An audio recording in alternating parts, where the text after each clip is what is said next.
comme on a l'habitude de le faire à chaque église spirituelle, on va faire l'église spirituelle pour qu'on puisse confier tout à Dieu. Voilà, donc on va faire la connaissance de Christ.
Monsieur le Seigneur, ce qui permet que le prédicateur séjour puisse nous enseigner selon ses volontés.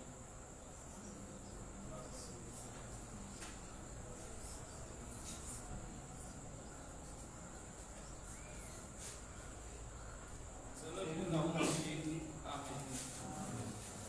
Amen.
Que devons-nous faire sans nos péchés manifestés?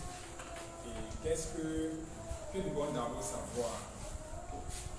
Et dans les principes, l'Écriture dit qu'on devait se connaître d'abord. Plus on va se connaître, plus on pourra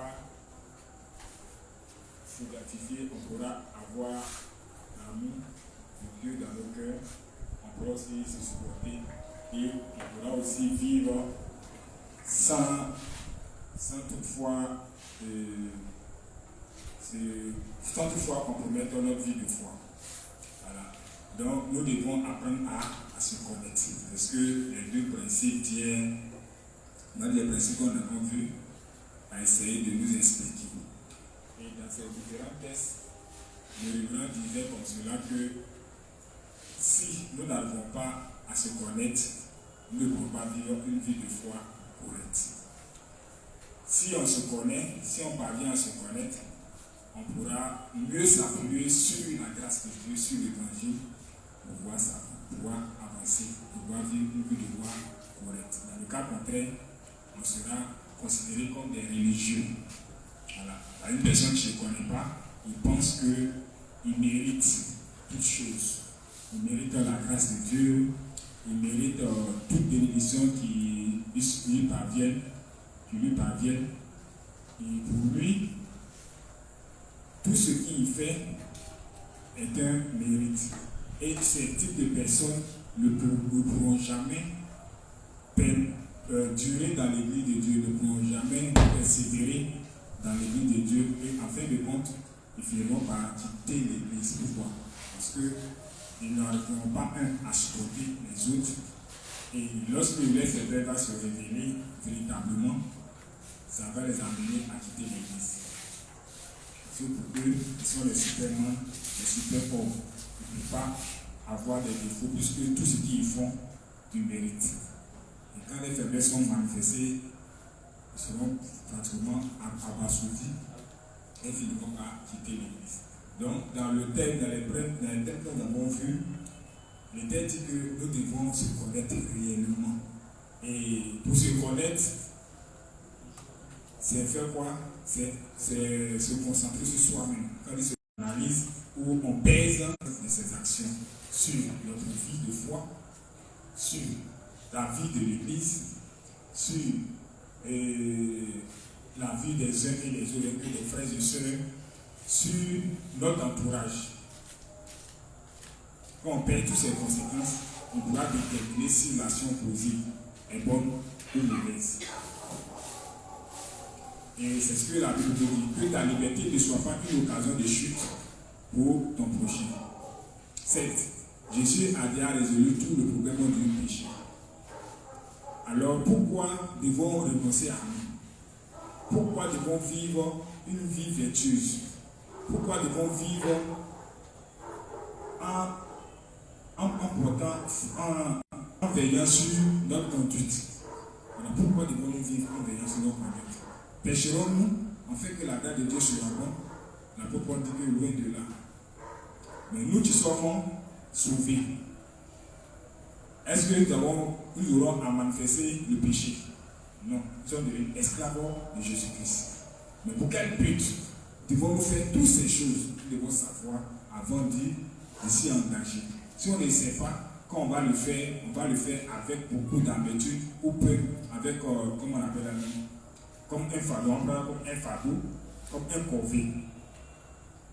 Et avec cette mentalité, on s'enfoncera davantage. Parce que Dieu ne nous écoutera pas. Pourquoi? Parce qu'on n'a pas compris pourquoi nous sommes en train de faire ces actions, en train de prier, en train de faire des choses. Nous devons comprendre la pensée de Dieu avant d'y agir. Quand l'enseignement est donné, c'est pour nous amener à comprendre. Nous amener à comprendre cette parole. Quand on n'arrive pas à comprendre cette parole, la meilleure des choses à faire, c'est de poser des questions et de demander. Et quand on demande, on a de bons résultats et on pourra agir fidèlement. Voilà, donc, c'est ce que je voulais dire en résumé. Et dans la suite, on a parlé un peu de l'expiation. Voilà. L'expiation, l'offrande de gâteau. Dans la Bible, il y a plusieurs types d'offrandes. Voilà, il y a plusieurs types d'offrandes. Il y a l'offrande, il y a le sacrifice d'expiation. Il y a les sacrifices d'action de grâce. Et l'offrande des gâteaux fait partie des sacrifices d'action de grâce. C'est un sacrifice de remerciement. Donc on pétrit des gâteaux. On pétrit des gâteaux et on offre ça à l'Éternel. Voilà. Des gâteaux avec des farines, des poudres de farine, de blé, avec plusieurs types de trucs qu'on met dedans dans le but de pouvoir. En tout cas, selon ce que tu as donné, les ordonnances que tu as données, voilà, quand on donne toutes ces ordonnances que tu as données, alors le gâteau est agréable à l'Éternel. On n'offre pas le gâteau, comme on dit, c'est une offrande de gâteau. Donc moi, je me lève et puis je fabrique mon gâteau, sans tenir compte des principes que tu as établis, ou bien des goûts, ou bien des éléments que Dieu a préétablis pour que son gâteau soit agréable. C'est la même chose pour toute offrande.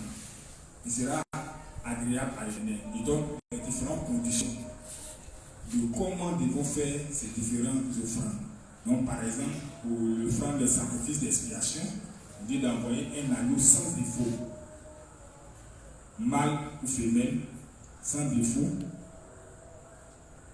Et pour que lui puisse accepter, il faut qu'il y ait imposition des mains.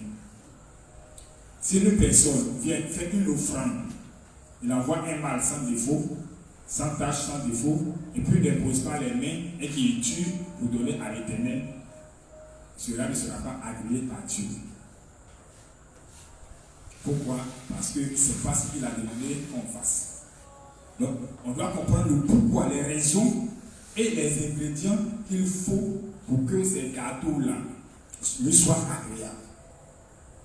Dans le cas contraire, on ne pourra pas être agréable. Donc, nos prières sera vaines, nos apports sera vaines. On ne pourra pas, comme on appelle la même, recevoir l'agrément ou bien être agréé par Dieu. Notre foi ne sera pas agréée par Dieu. Quand on prend l'histoire de Gédéon qui est venu, qui a offert le gâteau à l'Éternel. Lorsque l'ange l'a apparu dans les livres de Jude, il devait aller battre les Madians qui les fatiguaient matin, midi et soir, à chaque fois qu'ils avaient la récolte. Et quand l'ange l'a apparu, qui lui a dit notre vaillant héros, vaillant guerrier, il a demandé à ce que à offrir un sacrifice à Dieu. Mais le sacrifice qu'il offrait à Dieu remplissait les conditions que Dieu avait demandées. C'est la raison pour laquelle l'un va toucher avec son bâton pour que cela soit agréable à l'Éternel, que le feu descend pour pouvoir consumer. Mais si ça ne remplissait pas les conditions, ça ne pouvait pas être agréé. Dieu ne va dire l'offrande ne pouvait pas être agréée par Dieu. De même aussi l'offrande d'Élie, face au prophète de Baal, il s'est trouvé que les prophètes de Baal avaient aussi fait des offrandes à l'Éternel. Et Élie aussi a fait des offrandes à l'Éternel. Mais lequel des offrandes ont été agréées par Dieu?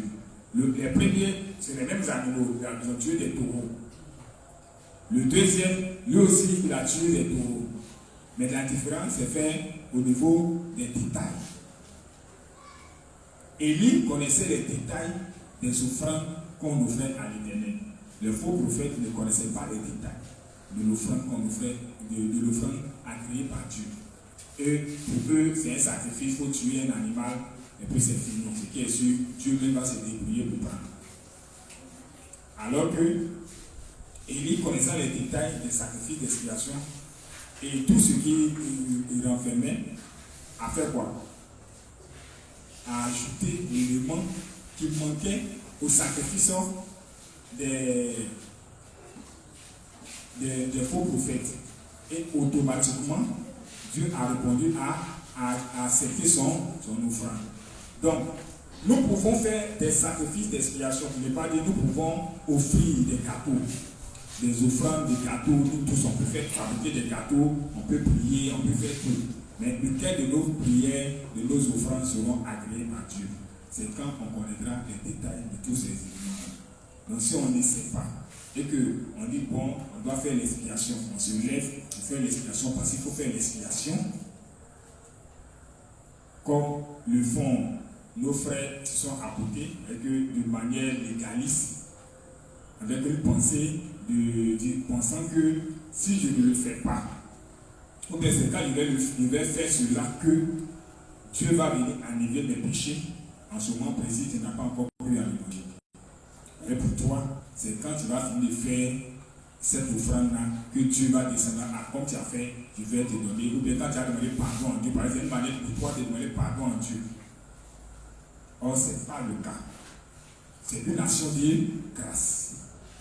Quand on se présente devant Dieu, même pour faire l'expiation, c'est une action de grâce. On doit avoir en tête que c'est une action de grâce qu'on vient présenter à l'Éternel.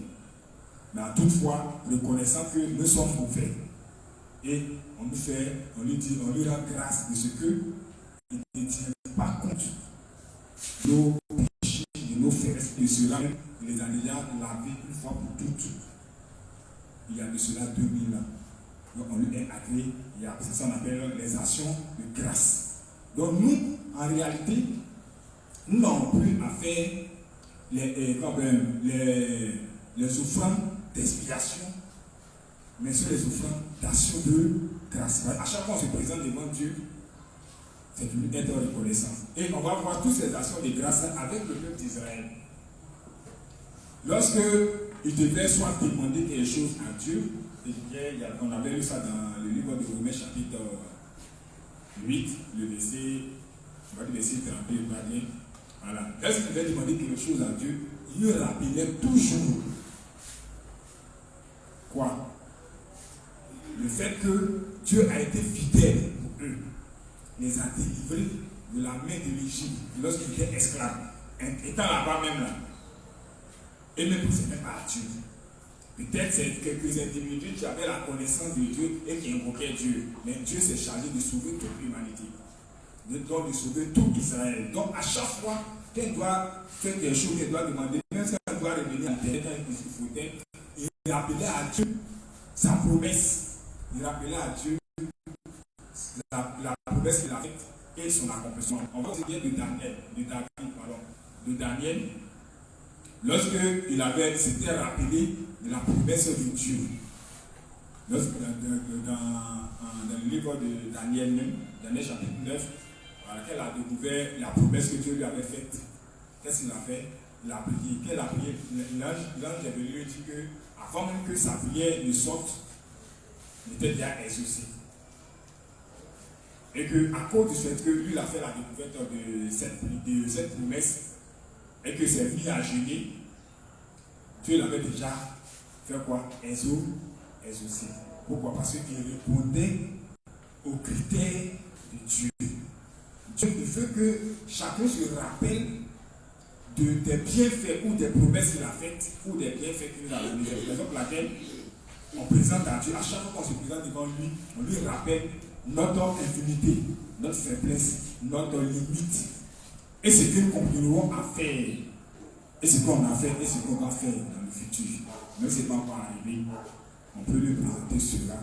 On lui dit qu'il est amour et que son amour n'a pas de limite. Ça ne tient pas compte de nous, mais ça tient compte de lui, son plan et son dessein. Et quand on a cette mentalité, Satan ne pourra jamais nous embrouiller avec quoi que ce soit. Avec quoi que ce soit.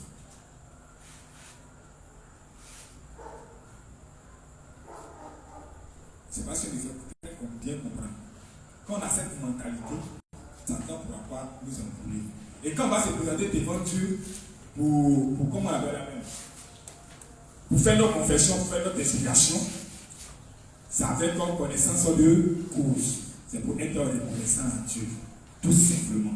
Seigneur, j'ai fait telle chose, telle action, j'ai menti, j'ai volé, j'ai fait telle chose, je reconnais. Pourquoi je reconnais que c'est péché? Parce que je vois son impact autour de moi et sur Jésus.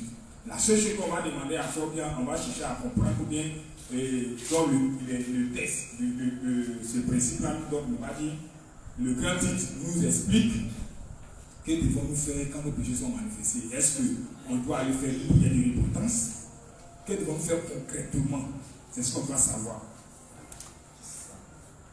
C'est ce qu'on doit savoir. Que devons-nous faire concrètement quand nos faiblesses ou bien quand nos péchés sont manifestés?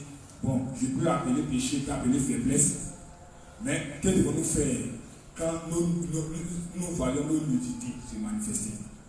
Ou bien nos chairs se manifester, ou bien les passions de la chair se manifester.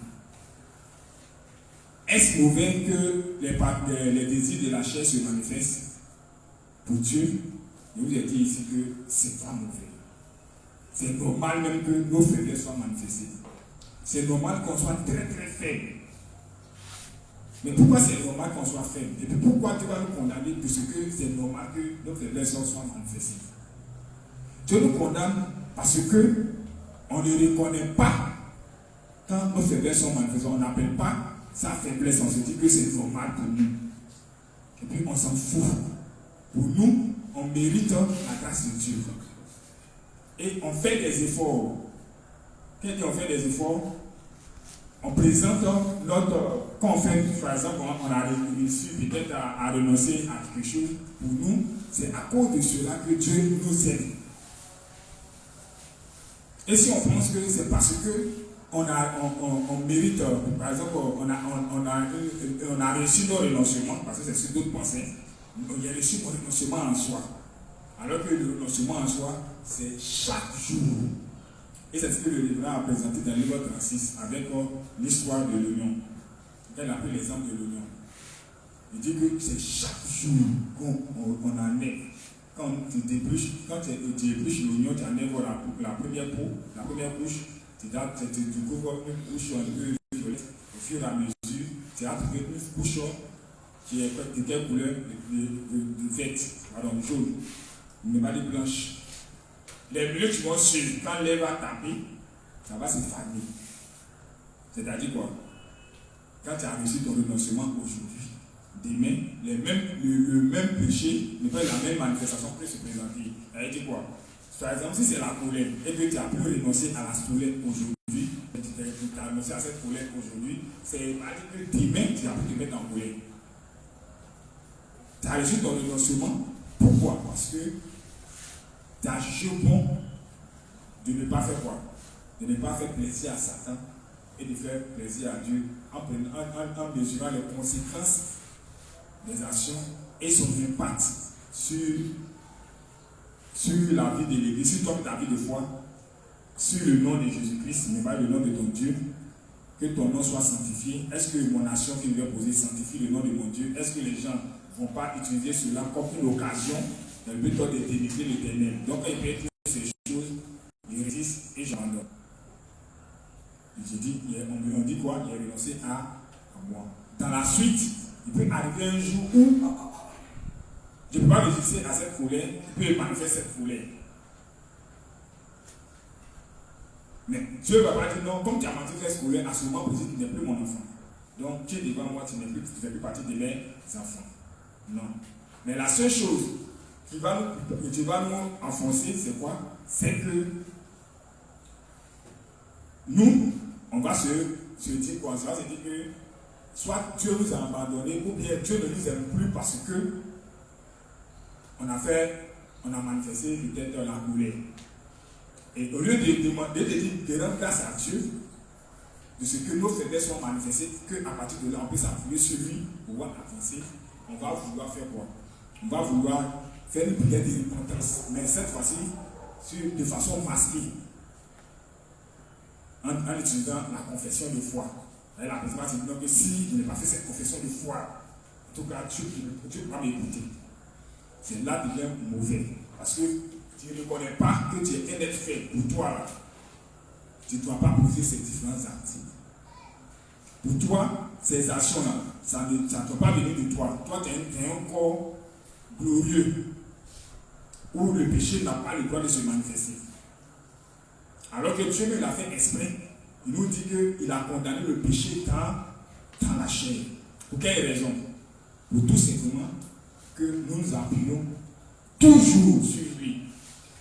Quand nos faiblesses sont manifestées, ça doit nous amener à reconnaître l'amour de Dieu. C'est parce que soit on s'est laissé trop emporter dans notre orgueil que Dieu a permis que nos faiblesses se manifestent. Ou bien c'est parce qu'on se croit plus fort, ou on est plus mieux que les autres, que nos faiblesses Dieu permet que nos faiblesses soient manifestées en vue de mesurer ou bien de comprendre que nous sommes au même titre d'égalité que les autres. Et qu'il n'y a pas plus mieux, il n'y a pas quelqu'un qui est plus mieux que son ami, et que tous les justes, pécheurs, grecs ou juifs, sont tous sous l'empire du péché.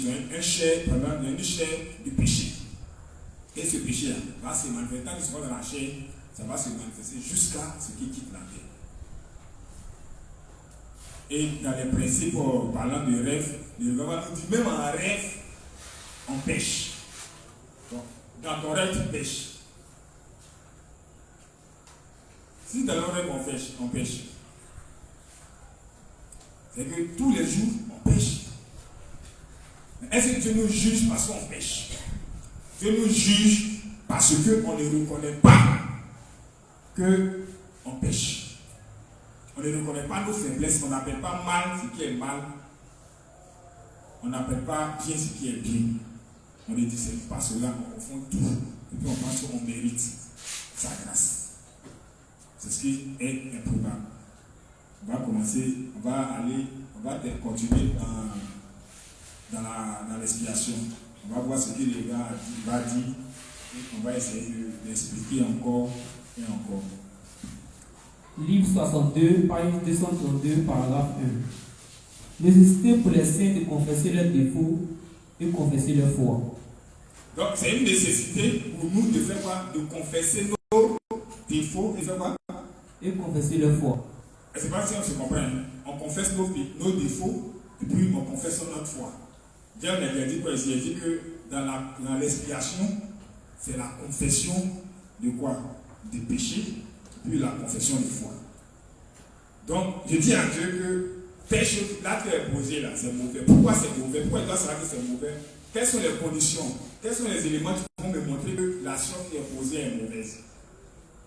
J'ai dit que c'est les conséquences sur moi-même, ma propre vie, sur ma vie de foi en fait, sur la vie de foi des autres, sur la vie de foi des pécheurs, et puis son impact dans l'église.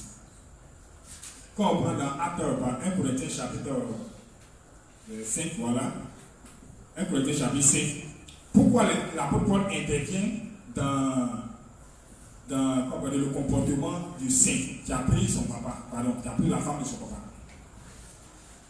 Parce que, c'est pas parce que ses frères parlaient de cela, bon, à leur niveau, il n'y a pas de problème. Parce que pour eux, bon, Dieu ne le condamne pas, c'est pas nous qui allons le condamner. Mais pourquoi l'apôtre Paul prend le devant des choses? C'est parce que, au milieu des païens, là, les païens en parlaient. Ah, mais lui, eux qui sont saints, là, donc, dans l'église là-bas, là, c'est la femme de leur papa et prennent. Donc, c'est enseignement, ça, on leur tourne là-bas. Qu'est-ce que ça fait? Ça bloque carrément l'évangélisation dans le quartier, ou bien dans la communauté. Et chacun va passer à empêcher, même si quelqu'un est prêt à écouter, comme c'est une abomination aux yeux des hommes, aller prendre la femme de son papa, c'est fini. Que le quartier ne va plus écouter. On dit non, il faut laisser les faux titres, laisser-les. C'est pour encourager les gens à pécher. Et d'ailleurs, voilà ce qu'ils font. Et je ne peux pas pouvoir donner un exemple. Donc quand l'apôtre prend les devants, il dit quoi? Ce type de personnes, on doit les livrer à qui? Pour la destruction de son corps, en vue que son âme soit sauvée. Je ne sais pas si on se comprend ici. Son âme peut être que c'est lui. Mais s'il dit il ne connaît pas, et que sa femme devait être faim, il peut avoir tous les 1000 problèmes. Donc au niveau de santé, il peut tomber malade, mais s'il devait tuer dans la foi, il va en enfer, il va au paradis. Il va au paradis, mais il ne pourra pas jouir de la santé. Il ne pourra pas être à l'aise avec peut-être, bon, ainsi il y a maladie, et ainsi de suite, parce qu'on dit de le livrer à Satan, donc se livrer à Satan renferme beaucoup de choses, et que Satan peut venir faire de ce que tu veux, reste son corps, parce que c'est pas ta bonne santé que tu fais ça. Aussi, tu te dis que tu es malade, tu pourras faire. Et les parents vont dire, ah, son Dieu l'a frappé, donc eux, ça peut le consoler. Ça, c'est le comprendre. Ok, donc allons. Nous venons tous de lire le chapitre 7 du Cantique des Cantiques pour la lettre des Écritures d'aujourd'hui. Ce passage décrit très bien à quel point notre Seigneur aime ses ouvriers. Même si le Seigneur nous a tellement aimés, qu'il s'est offert pour notre propitiation parfaite, il y a de nombreuses fois où nous ne sommes pas à la hauteur de cet amour incroyable pour notre amour pour le Seigneur. Ainsi, nous sommes obligés de confesser nos défauts et de confesser notre foi devant la justice du Seigneur.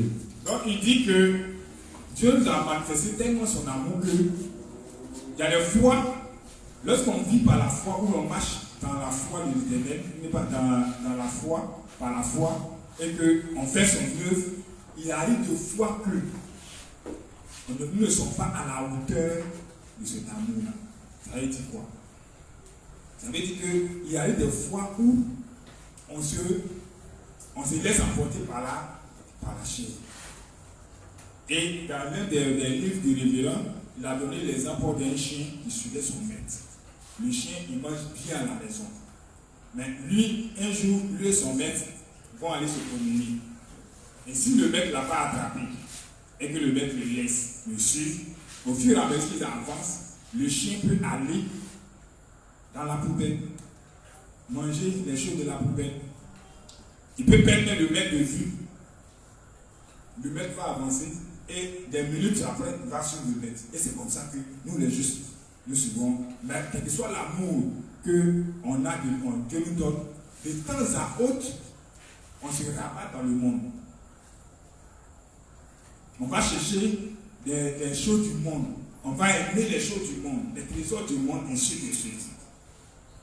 Et quand on regarde l'éternel, il faut qu'on reconnaisse qu'on n'a mis un pas dans l'église, dans le monde, on a aimé les choses du monde. Il faut qu'on dise qu'on dit à Dieu qu'on a aimé les choses du monde. Mais malgré cela, quand on aime les choses du monde, lui il sait qu'on aime les choses du monde, il ne nous a pas abandonné dans son amour. Et son amour est resté toujours intact. La Bible dit que Dieu ne se répand pas de ses dons. Mais pourquoi les gens vont à l'enfer? C'est parce que nous-mêmes, on a décidé d'aller en enfer. On dit, ah Seigneur, pour te suivre, c'est trop compliqué. Je ne peux pas te suivre, je me retourne. Et ce qui fait qu'on va en enfer. Mais si on demeure derrière lui, que ce soit nos défauts ou nos manquements, Dieu va toujours nous aimer. Même si nous ne sommes pas à la hauteur, Dieu va toujours nous aimer. La seule chose qu'il nous demande, c'est de reconnaître nos faiblesses. Et quand on regarde dans nos confessions, on reconnaît nos faiblesses. Et on sait ces faiblesses-là. Ah, il a fait telle chose. Mais cela montre que tu m'as toujours aimé. Et tu sais très bien que c'est sûr et sûr. Mais tu t'es jamais détourné de moi. Tu ne t'es jamais plaint de moi. Mais toi, tu as toujours regardé ton amour pour l'humanité. Et c'est ce que le révérend nous demande de faire. Lorsque nos faiblesses sont manifestées. Lorsque nos manquements sont révélés. On doit les confesser en détail à Dieu. Reconnaître que c'est mauvais parce que c'est mauvais. Quand c'est bon, on reconnaît que c'est bon. La seule chose qui est bonne en nous là, c'est quoi? C'est vivre par la foi, c'est l'évangile. C'est faire l'œuvre de Dieu. Même dans l'œuvre de Dieu, quand on est fait, la fois on le fait pour se glorifier nous-mêmes. On cherche notre propre nom dedans. Tout ça là, on doit confesser. Dire à Seigneur, sincèrement, quand il faisait l'œuvre de Dieu là, ce n'était pas pour te glorifier, c'était pour moi-même. Je voulais que les gens sachent que je maîtrise. Donc je faisais cela dans le but de me montrer un peu, de me donner de la valeur. Mais je ne faisais pas ça pour ta propre gloire. Quand mes dit, ça ne t'honorait pas. Il disait au bout de mes lèvres que je sens t'honorer. Mais au fond de moi, il ne t'honorait pas. Il faisait ça pour me faire voir. Tout ça, on peut confesser. Les faiblesses, ça, ce n'est pas forcément tout ce qui est mauvais. Mais bon, on ne peut pas dire, ce n'est pas ce qu'on considère que c'est mauvais. Au regard de la loi. Même dans l'évangile. Notre négligence dans l'œuvre de Dieu. Tout ça, ça fait partie des choses mauvaises. Parce que, en réalité, on doit être reconnaissant à Dieu dans tous les domaines de notre vie. Dans tous les domaines. Sans en bannir un. Tous les domaines d'ailleurs. C'est pour ça qu'en toutes choses, nous doit le voir. Il dit, notre Père qui est aux cieux, que ton nom soit sanctifié. Que ton règne vienne, que ta volonté soit faite sur la terre comme au ciel. En quoi le nom de Dieu peut être sanctifié? Je ne suis pas de dire, Seigneur, que le nom soit sanctifié. Mais on sanctifie le nom de Dieu dans nos vies de tous les jours. Son règne peut s'établir lorsque nous-mêmes, on se constitue en quoi? En évangéliste. On va établir le règne de Dieu. En nous-mêmes d'abord. Parce que si le règne de Dieu n'est pas total en nous, on ne peut pas établir le règne de Dieu autour de nous. Donc quand on manque ça, on cherche à faire quoi? On dit à Dieu, ah Seigneur, on n'a pas établi ton règne. D'abord en nous-mêmes. Pour dire qu'on va penser à établir autour de nous. On n'a pas sanctifié ton nom par nos attitudes, par nos manières de faire. Même quand on va évangéliser, voici les objectifs de nos évangélisations. Voici ce qui nous anime quand on va évangéliser. Quand on doit faire ça, on va faire ça. On ne va pas dans le but de pouvoir sauver les âmes. On va dans le but de montrer aux âmes que nous là, on connaît, nous on détient l'évangile, la vraie parole de Dieu. Puis on les laisse, on les détruit, puis on se retourne. Ce n'est pas ce que nous avons fait. Tu as dit, allez faire de toutes les nations qui sont ici. Tout ça fait partie de quoi? Des manquements, des faiblesses, des péchés que nous commettons lorsque nous marchons avec Dieu.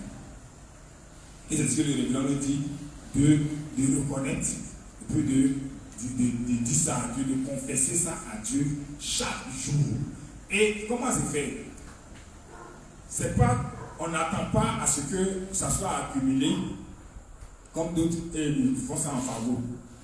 Voilà. On met beaucoup de bois sec et puis un matin maintenant bien brûlé. C'est ça qui vous fatigue. Tu es en train de marcher, si tu as fait quelque chose que tu trouves que c'est pas bon, tu fais ta conversion. Direct. Ah Seigneur, il vient de faire telle action. Merci parce que tu m'as sauvé de tous ces péchés. Ça. Et puis tu avances. Mais on n'attend pas pour dire, bon, tant que c'est pas, si tu vas plus les prier, il ne faut pas cette confession. Donc il y a tendance à faire toute la journée, il y a accumulé tout ce qui est fait là, et il vient m'asseoir maintenant et puis il fait. Comme les légalistes le font. Non. La prière là, c'est fait à n'importe quel moment, à tout moment, à n'importe quelle seconde, on peut faire la prière. Il peut arriver que tu veux prier pour quelque chose, bon, tu as une situation qui se présente devant toi. Pour ceux qui se disent que, comment on appelle ça, tant qu'ils n'ont pas fait la confession de foi, leur prière n'est pas exaucée.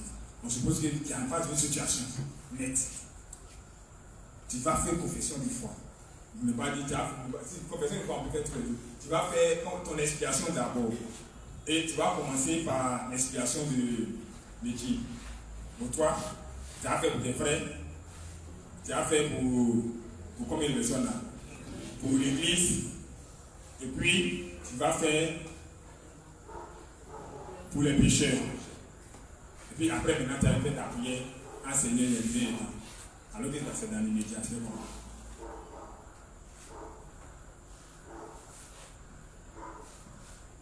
La confession de foi, c'est pas, comment on appelle la même, une théorie ou pour ne pas dire une doctrine fabriquée pour remplacer la prière de repentance. Non. C'est chez les légalistes là. Quand ils vont faire soit de prier, ils doivent demander pardon d'abord à Dieu. Et puis prier. Jésus, lorsqu'il devait sauver Lazare, mais va ressusciter Lazare, il a fait une prière, il a fait une confession de foi. Et il le dit ici, il a fait une confession de foi, il était saint. Il dit, Seigneur, il sait que mes os sont toujours. Mais si je le fais, ce n'est pas à cause de moi, mais c'est à cause de ces. Afin qu'il sache que c'est réellement avec moi. Puis il a prié. Lui, il sait que Dieu les os toujours. Mais Dieu les os pourquoi? Parce que Dieu lui a fait la promesse de les aussi. Donc il dit à Dieu qu'il sait qu'il les os toujours. Est-ce qu'il n'a pas fait une confession de foi? Il a fait une confession de foi. Et il a dit, Lazare, lève-toi et sort. Point.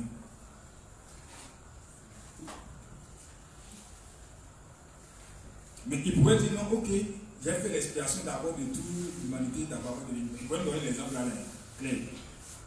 Et quand il va sur la montagne, il prie. Quand on prend même les choses de David, David prie. Mais dans sa confession, il présente deux aspects. Lui-même ses manquements. Il peut même commencer par les manquements de ses pères, et puis comment Dieu les a sauvés. Et puis l'humanité, et puis il vient maintenant sur lui-même ses manquements. Et puis il demande la grâce. Ou il confesse maintenant sa foi. Il dit, si tu veux, crée en moi un cœur pur et un esprit bien disposé. Il fait sa confession de foi. En fait que moi aussi, je peux s'en parler aux autres. Donc, dans la confession de foi, voici les éléments qu'on retrouve. Si ce n'est pas le cas et qu'on pense que si je n'ai pas fait la confession de foi, quand il m'a prié, Dieu ne va pas m'exaucer, vous revenez dans le légalisme. Vous avez dit que Dieu, en tout cas, ne vous a pas sauvé. Et que c'est chaque jour, lui, il enlève les péchés. Et vous avez toujours la pensée des gars lisses. On fait la confession de foi, on rend gloire à Dieu. On dit à Dieu que tu mérites toute notre reconnaissance. Parce que malgré tout ça encore là, tu nous as déjà sauvés. Et puis tu nous donnes l'assurance même que tu nous as sauvés. Et de tout ce que tu as dit concernant les humains, on le voit. Tu as dit que je suis mauvais. Je vois que chaque jour qui passe, ma méchanceté se révèle. Je vois que ta parole est la vérité. Ta loi là, les 10 commandements, et les 603 articles de loi là, ce que tu as dit là, tout est vrai. Quand tu as dit que nous ne nous aimons pas et que nous sommes méchants avec nous-mêmes les uns les autres, c'est maintenant que ça peut voir cela. C'est ce qu'il nous demande de faire tout simplement. C'est maintenant que ça peut voir cela. Moi, je prétendais être quelqu'un qui était honnête et autre. Mais je vois que c'est très méchant, c'est malhonnête. Parce que les actions qui sont déposées. Seigneur, j'ai aimé le monde. J'ai aimé telle chose. J'ai fait telle politique. Alors que la politique là, il sait très bien que c'est le diable. Mais je me plains, j'aime la politique. Je m'investis même si je n'ai pas mon âme, pardon, je ne manifeste pas, mais mon âme même manifeste la politique. Et mes actions, ne pas que les gens me jugent en fonction de mes actions, alors je fais ça dans mon cœur là-bas. Et je me réjouis quand il y a malheur qui frappe les gens. Tout ça là, fait partie de la confession. Ça montre quoi? Ça montre que ce que Dieu a dit dans sa parole au regard de la loi là, c'est mauvais. On est en train de réaliser que c'est comme ça que nous sommes. Alors on confesse maintenant quoi? Son amour pour nous. Donc on confesse maintenant la foi, disant que tu nous as tellement aimés. C'est ce qu'il a dit dans le livre de Cantiques des Cantiques. Parce que le texte qu'on avait émis sort du livre 60, ça non? Le 60. Donc le livre 60, ça parle un peu, ça parle des cantiques des cantiques. Donc là-bas, il révèle, il parle de l'amour de Dieu inconditionnel. Donc on doit comprendre l'amour de Dieu. Donc en comprenant l'amour de Dieu, on pourra mieux faire notre expiation. On n'aura pas à penser que si je n'ai pas fait l'expiation, Dieu ne va pas me juger. Mais je dois comprendre que si je fais mon expiation, c'est être reconnaissant à Dieu et puis réaliser que la parole de Dieu là est la vérité. Non une vérité, mais la vérité. Et ce que Dieu dit là, c'est ce qu'il est. Donc ça me donne plus confiance en Dieu. Et je veux plus la connaissance de Dieu. Je veux comment marcher avec Dieu. Et si je fais mon renoncement en soi, c'est encore lui offrir un cadeau. Donc, comme le dit le livre de Romains chapitre 12, il va dire quoi? Verset 1. Romains 12, à partir du verset 1. Je vous exhorte donc, frères, par la compassion de Dieu, à offrir vos corps comme un sacrifice vivant. Donc, à offrir vos corps comme un sacrifice vivant, saint, agréable à Dieu, ce qui sera de votre part un culte raisonnable. Mais pour arriver à là, il faut qu'il réalise l'amour de Dieu pour moi. Mais pour qu'il puisse réaliser l'amour de Dieu, il faut qu'il comprenne. Ou bien il faut qu'il arrive à le connaître réellement. Et à reconnaître que la parole de Dieu, dans la loi, le concernant, quand la loi dit que c'est méchant, il va réaliser que c'est réellement méchant. Quand la loi me dit que je n'ai jamais cherché Dieu, il ne peut pas dire dans ma bouche, oui, mais moi j'ai cherché Dieu. Non. Parce qu'il dit, il n'y a point nul intelligent, ni de chez Dieu, tous sont égarés, tous sont pervertis, il n'y a aucun qui fasse le bien, pas même un seul. Bon, je reconnais que je ne fais pas le bien, mais pour moi j'ai cherché Dieu. C'est ça que je veux comprendre. Donc on doit reconnaître ce que la loi a dit là. C'est au fur et à mesure qu'au début on a dit, ou bien on disait que moi j'ai cherché Dieu. Mais quand on avance, on s'en rend compte qu'en réalité on n'a pas cherché Dieu. Mais c'est Dieu même qui est venu vers nous. Et puis il nous a fait comprendre, connaître son évangile par son amour.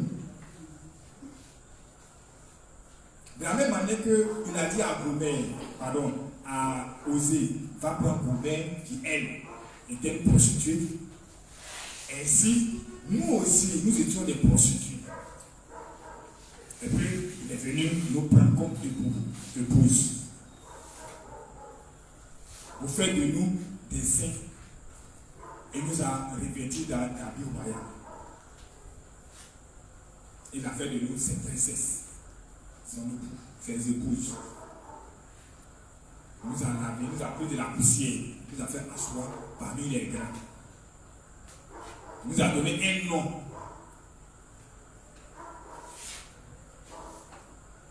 Et quand on veut se laisser emporter par l'orgueil, il permet que nos faiblesses soient manifestées. Mais quand nos faiblesses sont manifestées, c'est pour quel but? Pourquoi Dieu fait ça? Pourquoi Dieu permet que nos faiblesses soient manifestées? Il permet que nos faiblesses soient manifestées pour qu'on puisse admirer ou bien considérer son amour pour nous. On supposait que quand nous sommes tous nés de nouveau, nos chers pécheurs, le péché quittait carrément le corps et puis personne ne péchait encore. Qui allait compter sur Dieu? Qui allait parler de Dieu? Personne. Qui allait passer de dire non, il faut prier Dieu, il faut invoquer l'Éternel, il faut aller vers Dieu? Personne. Aucun de nous n'allait penser à Dieu. Parce que de toute façon, on n'a plus besoin de lui. Mais il nous permet que la chair reste pour qu'on nous soit reconnaissant à chaque fois. Quand nos faiblesses vont se manifester, on va revenir vers l'homme qui, en tout cas, tu nous as vraiment aimé. Parce que malgré tout, tu ne nous as pas rejetés.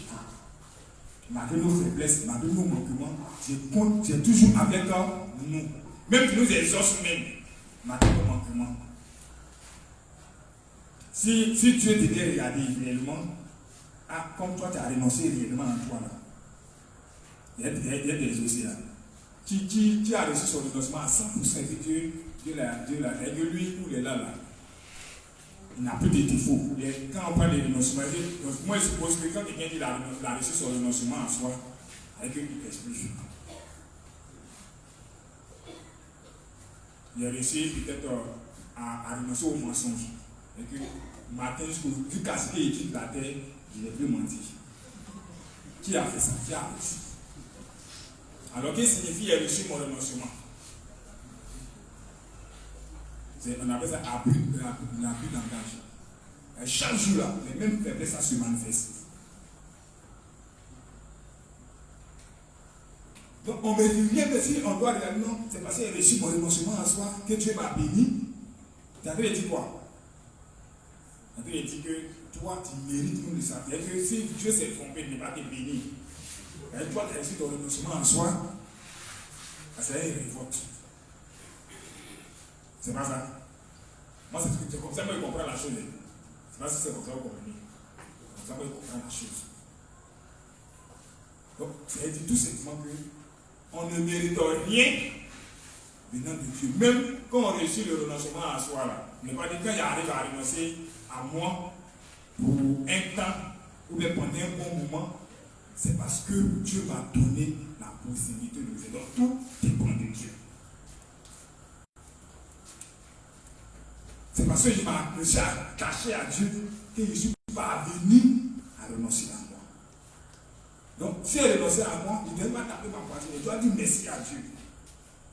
Mais qui m'a donné la force à pouvoir résister, ou il m'a permis de fuir les lieux. Donc, il a permis que peut-être un saint soit à côté de moi, et puis quand il y a eu le Seigneur, il dit, comme le Seigneur est là, il ne peut pas faire cette vie, c'est parti. Donc, il dit, Seigneur, en tout cas, tu m'as sauvé. Parce que le Seigneur n'est pas là, c'est quartier. Donc, il a reçu mon renoncement. Combien? Le Seigneur est là, il n'a pas fait l'action. Donc, merci Seigneur, parce que grâce à toi, il a pu échapper au griffe des enfants. Et c'est ce qu'on doit comprendre. Pour que, quand nos faiblesses sont manifestées, On doit comprendre tout. On doit être reconnaissant à Dieu. On doit lui être reconnaissant. Lui être reconnaissant, c'est ce qu'on nous a dit de faire. Les personnes nous disent de faire notre expiation. Et l'expiation, c'est quoi? C'est remercier Dieu en confessant nos faiblesses et en lui disant merci de ce que il nous abandonnera jamais. Il sera toujours avec nous. Il va toujours nous garder, il va toujours nous protéger. Son amour va toujours nous protéger. Indépendamment de notre volonté ou de nos actions. Donc, si je vois quelqu'un qui, lui, ses faiblesses sont beaucoup manifestées, je ne vais pas lui porter un jugement. Parce que moi aussi, mes faiblesses sont manifestées. Et peut-être, c'est parce que ce n'est pas encore révélé. C'est moi seul et sais. Et lui, pour lui, c'est aux yeux de tout le monde. Tout le monde sait. Donc lui-même doit être encore plus reconnaissant à Dieu que moi. Pourquoi? Parce que tout le monde sait qu'il est mauvais. Tout le monde le rejette. Est-ce que Dieu le rejette? Non, Dieu ne le rejette pas. Si seulement il reconnaît qu'il est l'être humain et qu'il est faible. Donc il va reconnaître devant Dieu que, ah Seigneur, en tout cas, je suis vraiment faible. Mon amour est infiniment. Continuez le test. Bien que nous soyons tous aimables et précieux aux yeux du Seigneur, nous avons aussi le devoir de plaire à son cœur. C'est parce que nous accomplissons maintenant l'œuvre du Seigneur. Amen. Donc c'est parce que nous accomplissons l'œuvre du Seigneur que nous sommes agréables. Quand on accomplit l'œuvre du Seigneur, c'est dans cela qu'on est agréable à Dieu. Et s'il va nous dire, avec le Romains chapitre 12, de souffrir comme un sacrifice qui va à l'éternel. Nos membres, nos pensées, tout, on offre à Dieu. Et que c'est la seule chose qu'on peut faire en faisant l'œuvre de Dieu. Quand on fait l'œuvre de Dieu là, c'est la seule chose qu'on fait qui lui est agréable. C'est la seule offrande qu'on lui donne. Le seul cadeau. On ne va pas dire qu'on peut même. Voilà la seule offrande qu'on lui donne. Donc, l'offrande de le cadeau qu'on lui donne. Lui est agréable. Parce que son objectif, c'est que tous parviennent à la connaissance de la vérité. Donc, si on est dans cette lancée, il n'y a pas de souci. La seule chose, la seule action bonne qu'on fait. Même qu'il fait mon renoncement pour montrer aux gens de renoncer à moi, il n'est pas une bonne action. Mais si je fais mon renoncement pour le salut des âmes, ça devient une bonne action. Dans quel but tu renonces à toi? C'est pour que les gens attaquent disent, ah, en tout cas, lui là, il a reçu ce que lui, chaque jour, il le voit, il renonce à rien. Lui, il renonce à rien. La Bible dit quoi? Tu as reçu ta récompense. Quand tu fais une nation et que tu as acclamé des hommes, tu as reçu ta récompense. Quand tu fais une nation pour plaire aux hommes, tu as reçu ta récompense.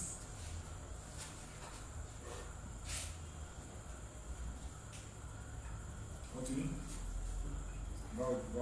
Livre 62, page 237, paragraphe 2-3. Nous devons nous vider une fois par semaine nos cœurs des déchets du monde qui persistent. Nous savons tous que nous devons vider les poubelles au moins une fois par jour, en particulier lorsqu'il s'agit des déchets alimentaires. Sinon, cela commencerait à sentir vraiment mauvais. De même, nous devons aussi nous débarrasser des transgressions sales qui viennent dans nos cœurs au moins une fois par semaine avec notre foi en la justice du Seigneur. Comme nous le savons tous, les poubelles doivent être vidées une fois par jour pour s'assurer qu'il n'y ait pas de puanteur dans la maison. Avant de croire au Seigneur, nous devons d'abord abandonner la cupidité de la chair, car ce n'est qu'alors que nous pourrons suivre la justice du Seigneur. Les choses du monde peuvent nous transformer, même nous, les croyants en l'évangile de l'eau et de l'esprit, en quelqu'un qui n'a rien à voir avec le Seigneur. En d'autres termes, notre cupidité moderne, qui persiste constamment autour de nous, peut nous faire tomber profondément dans les péchés du monde. Mais les choses du monde ne peuvent pas apporter la paix dans nos cœurs. Nous devons nous rendre compte que la justice du Seigneur constitue notre salut. Nous devons y croire et la suivre par action de grâce. Donc ici, il va nous dire qu'on doit vider au moins, en prenant l'exemple d'un être humain quand il finit de manger chaque jour. Normalement, un homme en bonne santé, chaque jour doit aller au WC pour dégager ce qui n'est pas bon. Le corps va prendre ce qui est bon et puis le reste, il va faire sortir. Quand ça reste en lui, ça crée toutes sortes de maladies. Donc, il prend cela comme un exemple analogique. Il va nous expliquer comment nous devons faire. Parce qu'on est dans un monde. Et dans ce monde-là, on regarde avec les yeux la chair le toucher. Il y a beaucoup de choses qui viennent à nous. Donc, on va parler de la convoitise des yeux, convoitise de la chair et l'orgueil de la vie. Plus on sera attaché aux choses de ce monde, en regardant, en marchant dans le monde, on va voir des choses qui vont nous plaire et qui vont nous amener à chercher le monde et les plaisirs de ce monde.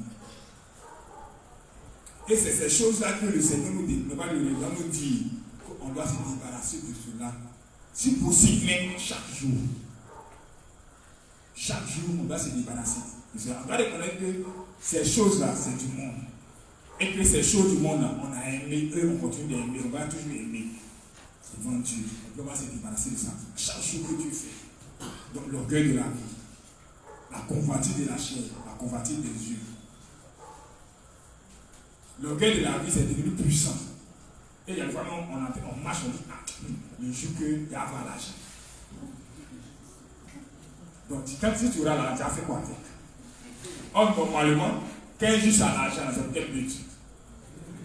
Si on fait le Dieu, non. Mais quand on marche, on dit, le jour qu'on va avoir l'argent, on va faire quoi? On oublie l'œuvre de Dieu. Qu'est-ce qu'on fait?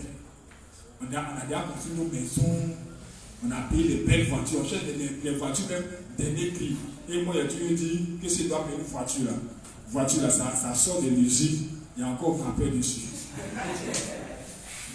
Et il fait la commande à mon nom. Frappé dessus, il a tout chassé. C'est moi qui ai essayé, pas quelqu'un à monter là. Puis il paye la voiture. Ça, c'est la pensée de tout le monde. Pas même chose comme moi, mais chacun pense ainsi. Quand il gagne l'argent, quand il va gagner l'argent, parce que c'est pensé. C'est des choses-là. Quand on laisse à magasiner, on dit non, ça c'est pas grave, de toute façon on gagne l'argent. Tu peux acheter l'argent. Quand on laisse à magasiner, un mois, 2 mois, 3 mois, et puis il n'y a pas dessus, ça va nous amener à faire quoi? Et quand on prie, Seigneur, on a besoin d'argent, et puis on ne voit rien, ça va nous amener à faire quoi? On va trouver une solution rapide. On dit, mais il y a des gens qui font la politique, ils sont dans la politique, ça marche pour eux. Ils mangent même s'il y a la mort dedans, mais ils vont manger quand même. Moi, ça fait 10-15 ans de rêver. Donc, si ils mettent dans la politique, est-ce que ça va manger? Donc, automatiquement, j'essaie de trouver des branches de politique où je vais m'incruster et puis avoir un peu, peut-être devenir membre actif, puis commencer à manger. Pourquoi? Parce que chaque jour, matin, midi, soir, il est désiré avoir de l'argent pour faire des choses. Et comme je ne peux pas appuyer sur les principes de Dieu pour avoir cela, et mes pensées ne sont pas bonnes, alors ça me conduit aux choses. Donc c'est ce genre de pensées-là que le Seigneur nous dit qu'on doit se débarrasser, si possible, chaque jour. Et puis avoir de bonnes pensées. Rejeter ces pensées-là en confessant à Dieu. C'est même aussi pour l'orgueil de la vie. Quand tu as l'argent, tu veux dominer, tu veux écraser les autres. Non, on cherche l'argent pourquoi? Non, c'est pour que le village, tant que je suis dans le village là, en tout cas, ils vont me consulter avant de faire, même pour puiser l'eau dans la maison, ils vont me demander la permission. Ça, c'est l'esprit de domination. Ça fait partie de l'orgueil de la vie. Si on ne peut pas appeler, ou bien, moi dans le village, quand les gars font les réunions, on ne m'appelle pas. Quand les gars font ça, dans ma famille, on ne me reconnaît pas. Et avoir mon argent, En tout cas, je dirais incontournable. C'est les exemples que je donne. Il y a plusieurs exemples comme ceux-là, mais chacun sait à quoi il pense. Donc, c'est ces choses-là que nous demandons de s'en débarrasser. L'envie de posséder tout, de gagner tout, d'avoir tout, et de jalouser, c'est-à-dire avoir tout. Si je n'ai pas, que l'autre a, ça soutient en moi quoi, la jalousie. Ça c'est l'orgueil. On appelle comment? Il y a eu l'orgueil de la vie, la convoitise de la chair. Voilà. Convoitise de la chair. Donc ma chair désire tout ce que les autres possèdent là. Il faut que de plus avoir ça, même chose, ou bien plus que pour eux là. La convoitise de la chair. Donc ce sont des gens des choses là que chaque jour on doit se débarrasser. Parce que si on ne s'est pas débarrassé un peu, ça s'emmagasine dans notre pensée, dans notre cœur, jusqu'à ce que ça prenne racine. Il dit quoi? De la même manière que les poubelles accumulées dans un endroit commencent à pourrir, dans les cas c'est sûr que ça commence à pourrir. Si on n'a pas versé, ça peut pourrir, et puis ça commence à sentir. Et quand ça sent, on va faire quoi? Ça produit des trucs, des asticots, ainsi de suite, et puis ça devient infect. De la même manière que ces pensées-là vont détruire au fur et à mesure nos vies de foi.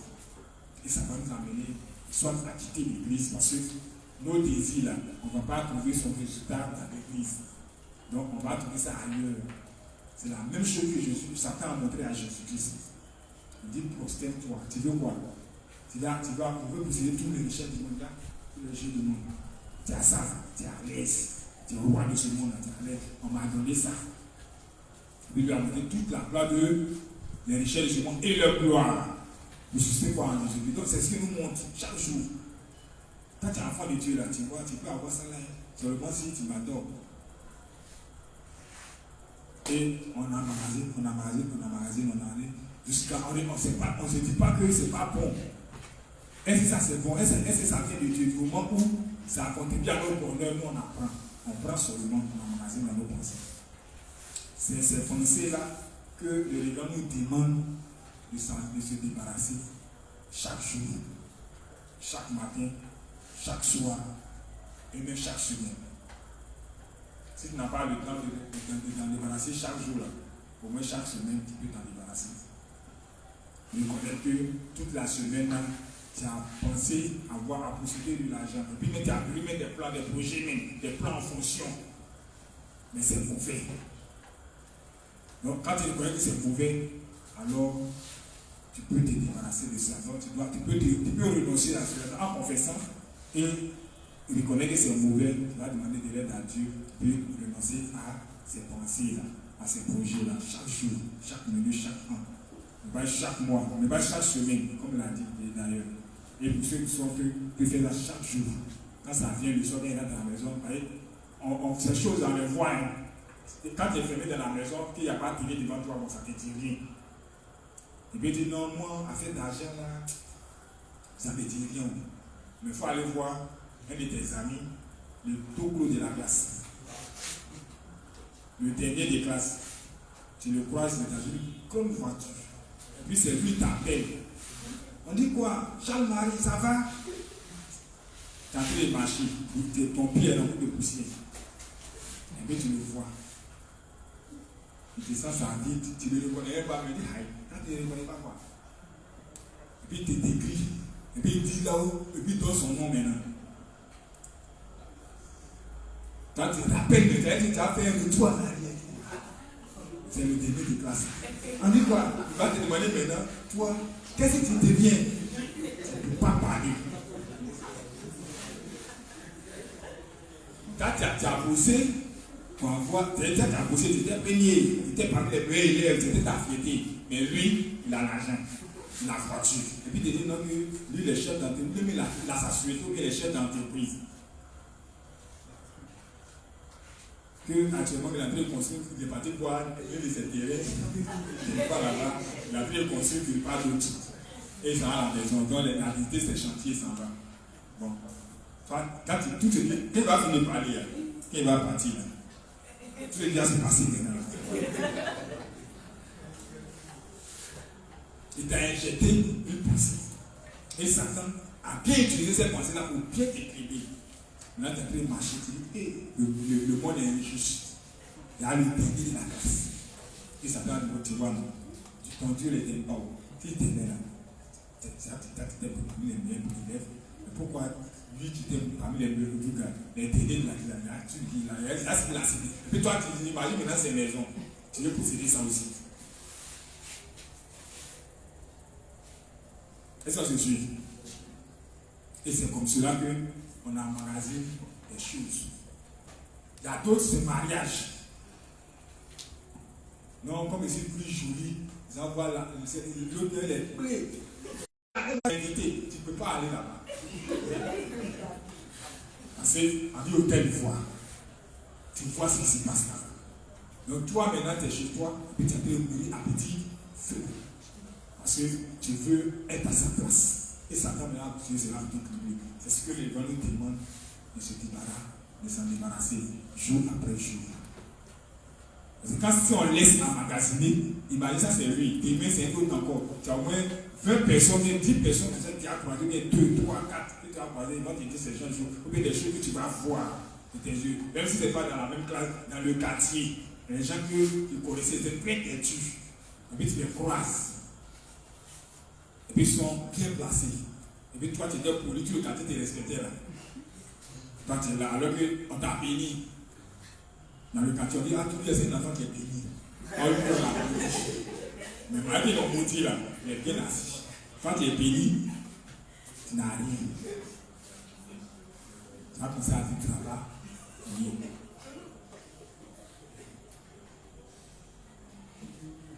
Et c'est ce que le Lord nous demande de débarrasser cela. De nous débarrasser de cela chaque jour. Ceux qui ont fait les longues études, ils savent ce qu'ils ont dit, ils connaissent. Ils savent ce qu'ils ont dit, ils savent. Ils vivent ça au quotidien. Le gars, il a arrêté, en 6e, il a arrêté l'école. Et puis un matin, tu le vois, il est dans 4, bien, ou bien, en tout cas, il est à l'aise. Ou bien, mais quand tu le vois, tu dis non, que je viens de l'Europe. Actuellement, je suis, comme on appelle, un ingénieur en temps. C'est le dernier de la carte. Tu ne veux même pas demander le lieu. Et c'est toi qui es en train de vous. Et c'est comme ça. Donc, c'est ces pensées-là. On doit se débarrasser. Allons.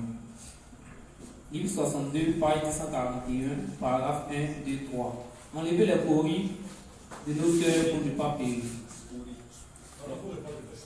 Livre 62, page 241, paragraphe 1, 2, 3. Enlevez les scories de nos cœurs pour ne pas périr. Quand nous regardons de plus près leur cœur, nous pouvons voir que c'est parce que leur convoitise pour ce monde est plus grande que leur amour pour la justice du Seigneur. C'est parce que ces gens ne répondent pas à la justice du Seigneur, même s'il les a sauvés. Et c'est parce que leur cœur. C'est ce qu'il a expliqué tantôt. Il dit, c'est parce que notre amour pour le monde là est plus grand que celui que nous portons pour le Seigneur. Ici, il dit d'enlever les scories qui sont dans nos cœurs. Pourquoi on parle des scories ici? Scories, on retrouve ça pour ceux qui connaissent un peu quand on fait l'or, l'argent, le bronze, mais pas de l'argent, pas de l'argent matière. Voilà. Quand on fond l'or, il y a la saleté qui est dessus là. La saleté qui est dessus là.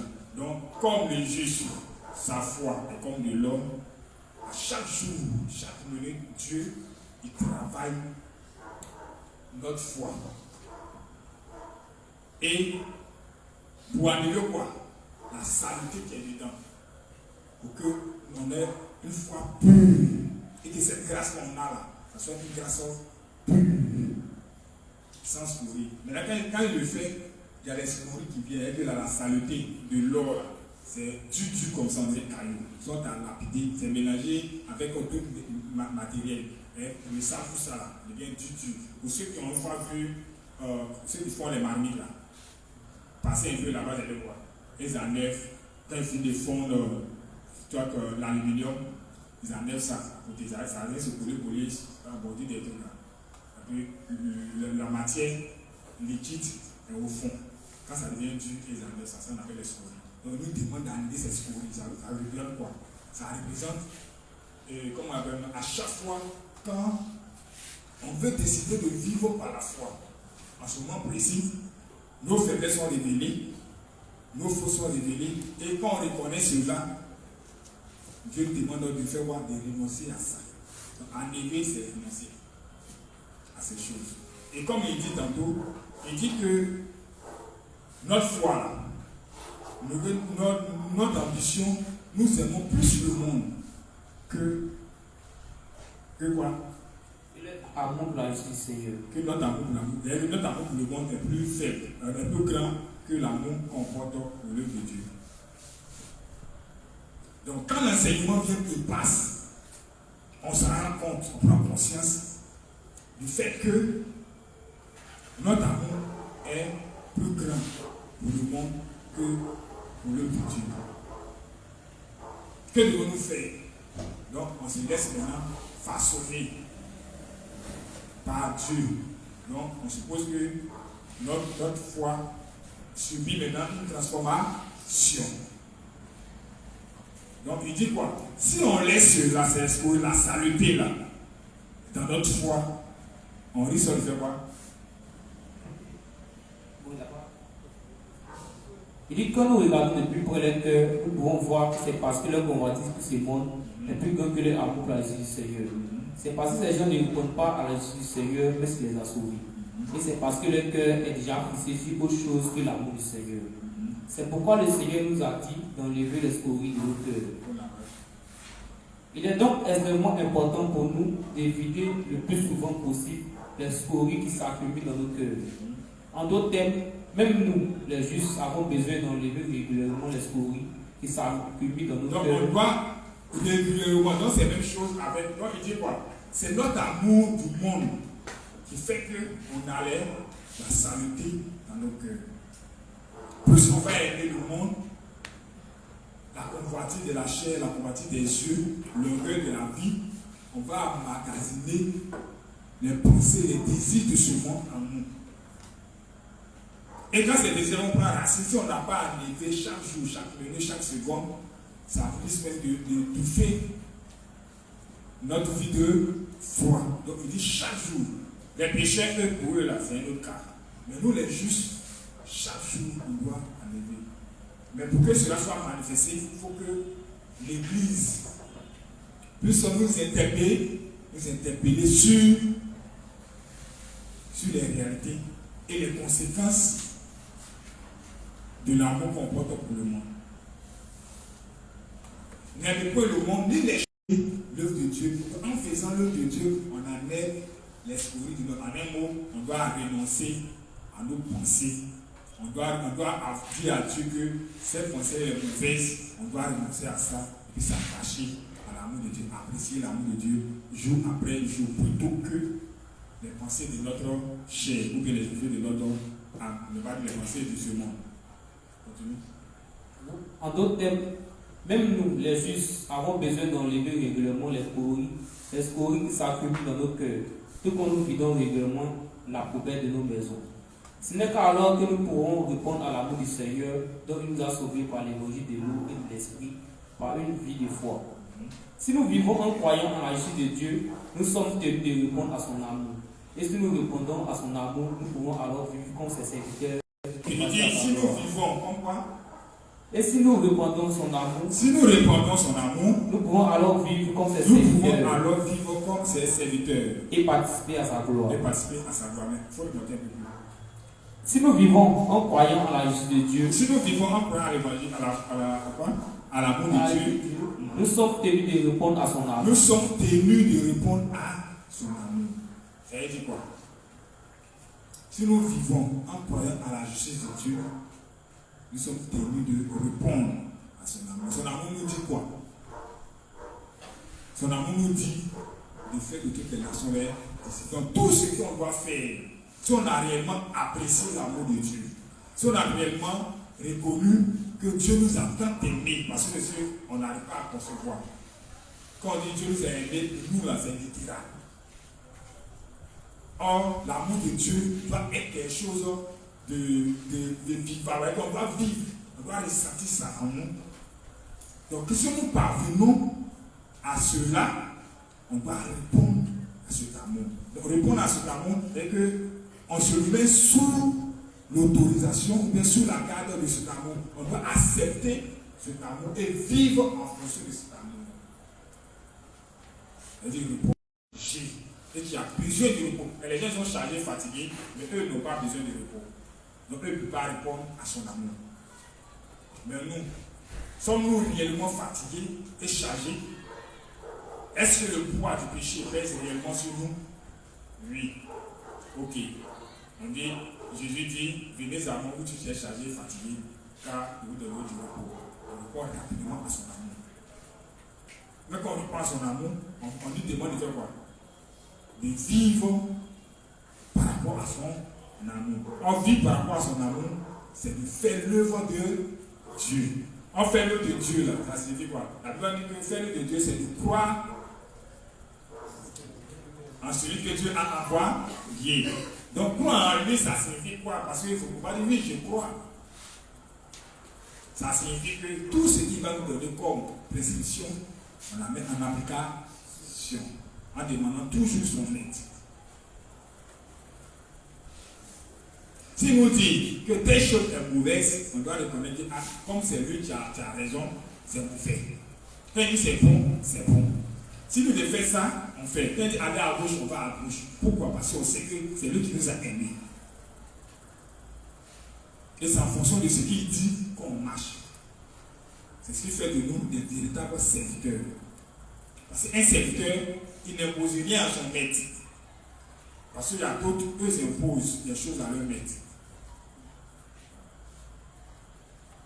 Un serviteur, il subit, mais pas quand il subit, mais il dit, et il répond aux exigences de son maître. Si son maître dit, c'est à minuit tu vas dormir, il attend jusqu'à minuit, même s'il a sommeil. Pour le respect qu'il a de son maître, et de sa position qu'il a, il reconnaît de ce qu'il reconnaît sa position, alors il va attendre à minuit pour dormir. Si à 1h du matin, son maître vient le réveiller, il ne va pas dire, ah, il vient de dormir à minuit, à quoi c'est à 1h, tu viens de réveiller. C'est son maître, il se réveille à minuit. Et puis ça va faire ce que son maître va lui dire de faire. Et quand il finit de faire, s'il a à dormir, ça va dormir. Ça, c'est ce que le serviteur fait. Il répond aux exigences du maître. Contrairement à d'autres, eux, ils imposent leur volonté au maître.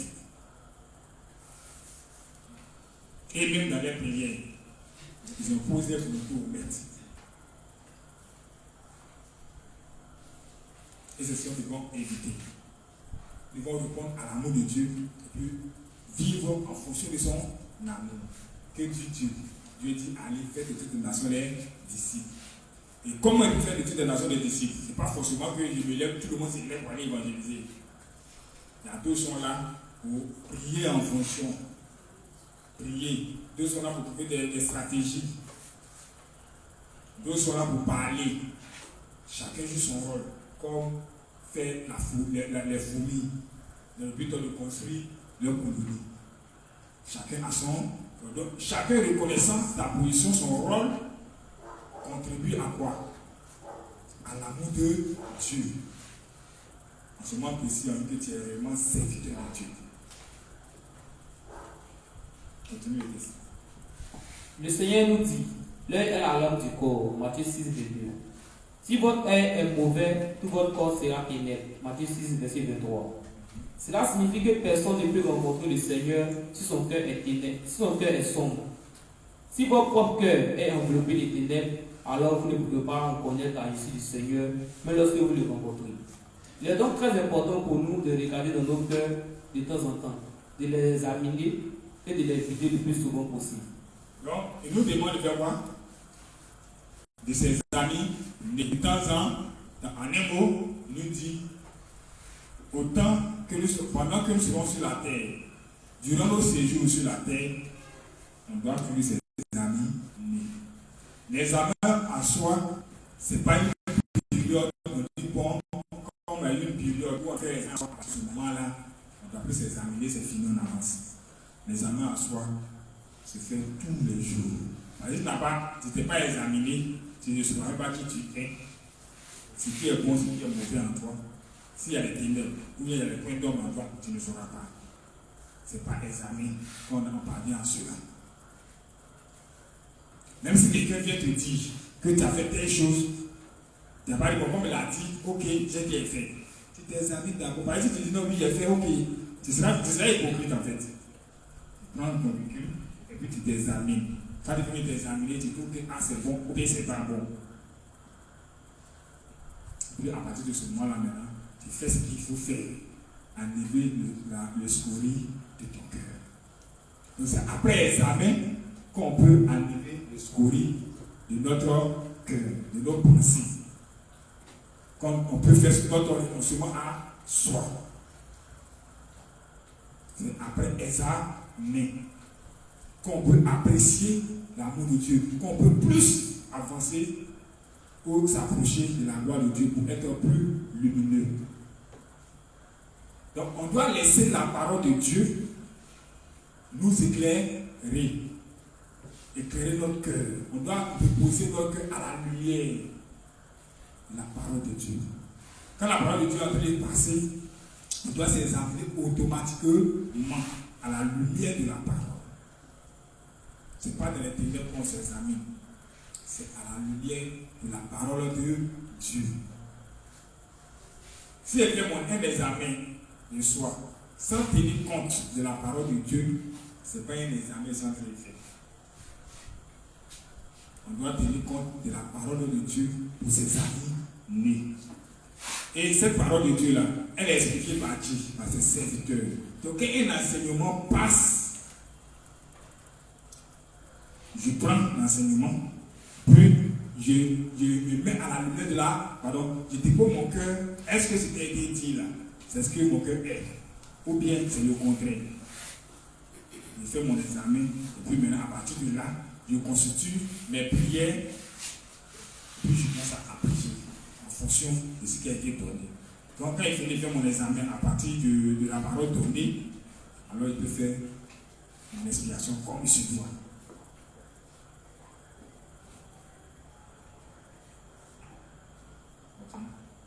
Alors que nous poursuivons notre vie, parce que nous ne sommes qu'humains, les choses du monde peuvent parfois s'éclaircir dans nos cœurs. C'est pourquoi il est si impératif pour nous de vider nos cœurs aussi souvent que possible. Amen. Okay. Donc, les choses de ce monde-là, comme je l'ai cité tantôt, peuvent s'éclaircir dans nos cœurs. Pourquoi on est humain? Tu ne peux pas dire que moi, la jalousie est quittée dans mon cœur. Alors que tu es jaloux, tu seras plus jaloux. Ou bien jaloux. Les uns et les autres.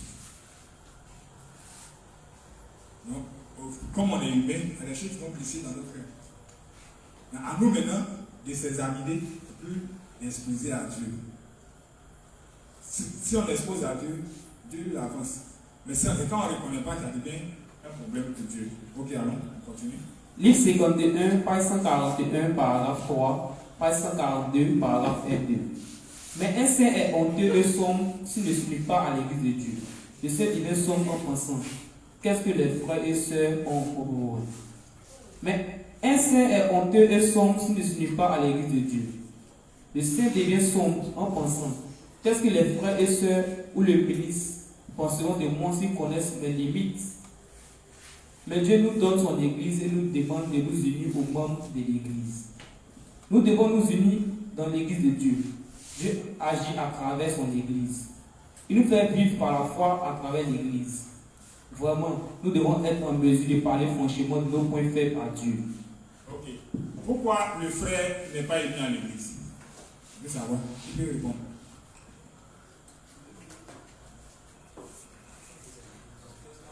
Voilà. C'est parce que ses limites sont révélées. Et c'est ce que le texte dit. Il dit que qu'est-ce que les gens pensaient de lui? Pourquoi? Comme ses faiblesses sont révélées, lui, il préfère se retirer, rester dans son coin. Il n'aime pas que quelqu'un puisse le voir. Et puis il gère ça seul. Ça, c'est très dangereux. Comprenez que nos limites sont révélées là.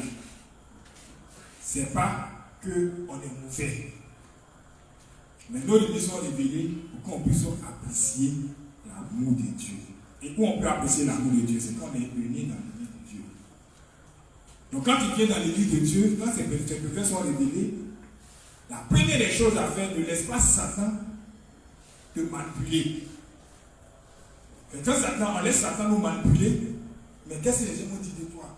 Si tu vas là, tu vas dans tous les signes, et tu vois que tu renonces à eux, c'est toi ceux qui ne renoncent pas à toi. Et malheur pour toi, si tu arrives à l'église, et puis tout le monde braque les regards sur toi, automatiquement il dit, tu vois, on t'a parlé, dis, mais il ne faut pas venir. Et si par accident, les gens sont en train de parler, et puis là que tu as posé, il y a un qui a parlé, peut-être il a même parlé de lui-même, et puis tu as entendu, tu as entendu le mot, comme le péché que tu as commis. Oh, tu vois, nous sommes en train de parler de toi. Et c'est fini. Or, la meilleure des choses que le Seigneur demande, c'est faire quoi? Il dit de confesser. On confesse ça où? À l'église. C'est ça que je vous ai dit hier. Quand tu as posé un acte, que tu penses que c'est mauvais, et que toi-même tu es troublé là, même pas la peine de rester chez toi, de dire que lui Seigneur, il le connaît, ça va toujours te fatiguer. C'est clair. Tu vas voir ton défensif. Et puis tu lui expliques. Lui saura ce qu'il fait. Il saura quoi faire pour te mettre sur les rails. Mais si tu te compines chez toi, tu te renfermes sur toi-même, et que tu dis non, ce qui est sur moi-même là, s'il y a ici à la maison, s'il y a prié, il y a des livres, Satan t'a déjà eu. Que devons-nous faire quand nos faiblesses, quand nos péchés sont manifestés? C'est si on a envie de voir. On doit s'unir à l'église de Dieu. Donc être uni à l'église de Dieu, c'est unir à ses serviteurs. Confesser à l'église de Dieu, c'est confesser à ses serviteurs. Donc je me confesse à un de mes serviteurs, je parle au serviteur de Dieu qui peut m'aider à m'en débarrasser, à me débarrasser de ma culpabilité et non de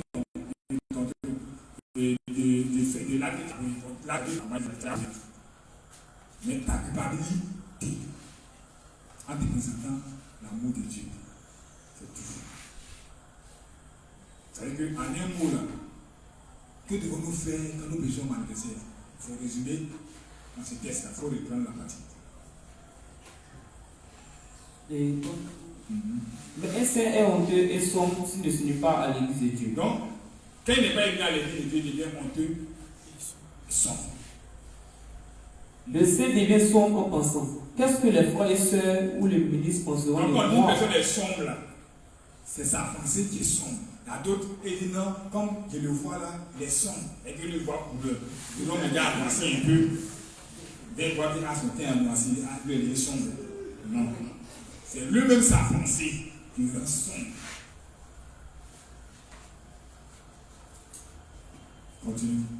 Mais Dieu nous donne son église et nous demande de nous unir aux membres de l'église. Donc, raison pour laquelle Dieu a instauré l'église, c'est pour qu'on soit unis à l'église de Dieu, pour ne pas laisser Satan nous malmener lorsque nos faiblesses seront manifestées.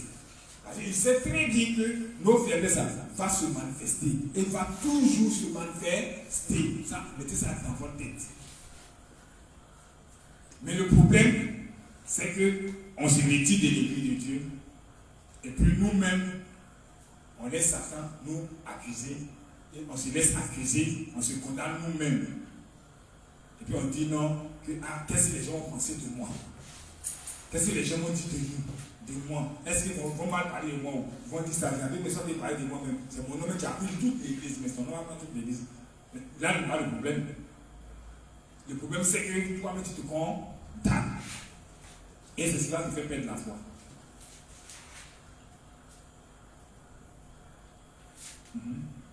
Nous devons nous unir dans l'église de Dieu. Donc, être unis à l'église. Donc, quand nos faiblesses sont manifestées, on doit être unis à l'église de Dieu. Dieu agit à travers son église. Pourquoi? Parce que Dieu, il agit à travers de son église. Donc, il doit nous rappeler, il doit nous ramener, il doit nous nettoyer. C'est dans son église. Ce n'est pas ailleurs. C'est dans son église. Donc, on doit réaliser que Dieu il agit dans son église. Donc, quand nos frères sont manifestés de fuir l'église, on doit rentrer dans l'église.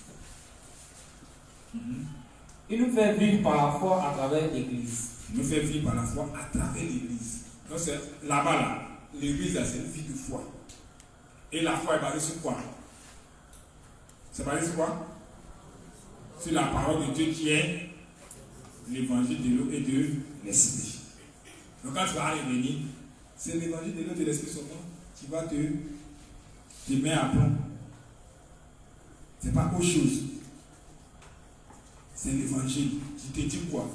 Que tes péchés passés, présents, futurs ont été balayés par Jésus-Christ. Même ce qui te vient de convaincre, tu penses que c'est le pire des péchés. Vraiment, nous devons être en mesure de parler franchement de nos points faibles à Dieu. Donc, étant dans l'église de Dieu, on doit parler franchement de nos points faibles, de ce qui nous fatigue à l'église de Dieu. L'on devrait dire ouvertement à Dieu, Dieu, voilà qui je suis, au sujet des choses qui sont de son cœur, en croyant en l'évangile de l'eau et de l'esprit. Donc on doit être sincère avec nous-mêmes et avec Dieu. Mais c'est après examen. Ça va terminer les tests, on va s'arrêter. Il n'y a pas de honte si nous unissons à Dieu. Nous devons avoir la foi qui croit en la justice de Dieu, disant, nous avons des limites.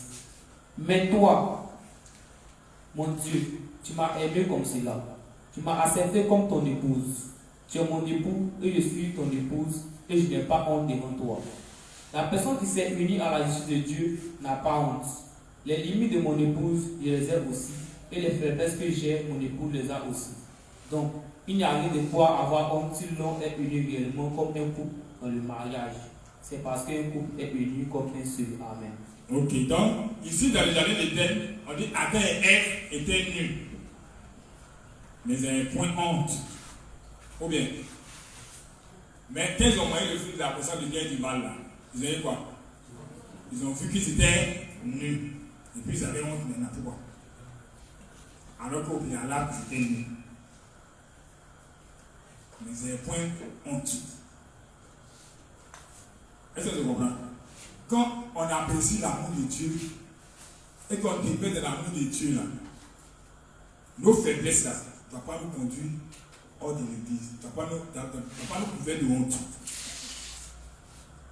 Mais c'est quand on pense qu'on est mieux que nos faiblesses nous couvrent de honte. Mais tant qu'on va demeurer dans l'église de Dieu et qu'on va réaliser que notre époux là, lui, son problème, c'est pas parce qu'on est nul, mais son problème, c'est que on est tous dans, mais pas dit, c'est parce qu'on ne reconnaît pas nos faiblesses. Donc on doit reconnaître notre nudité. Adam et Ève savaient qu'ils étaient nus dans le jardin d'Éden. Mais on dit qu'ils n'avaient point honte. Bon, quelqu'un ne sait pas pourquoi on va dire qu'ils n'ont point honte.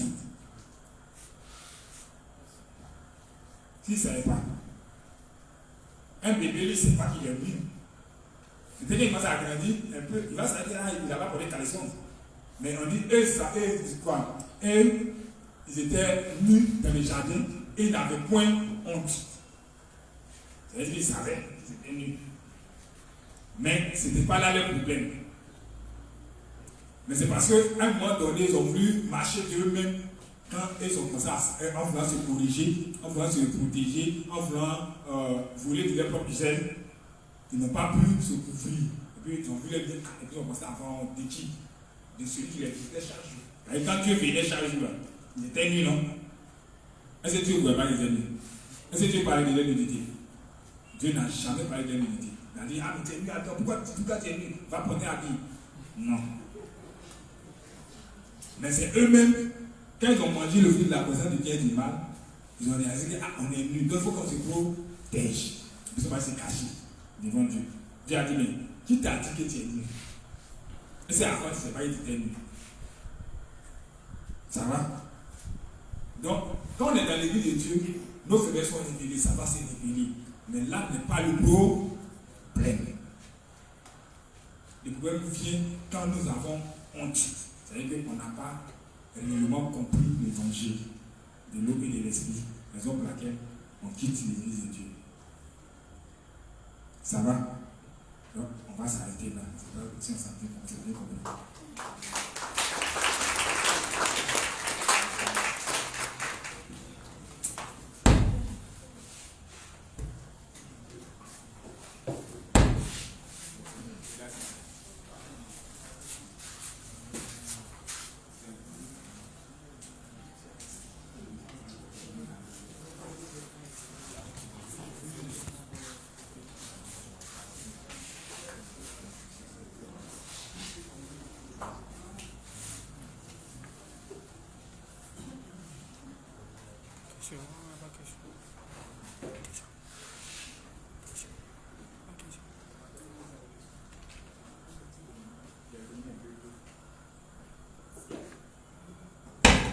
Pour ceux qui ont des questions, vous pouvez poser.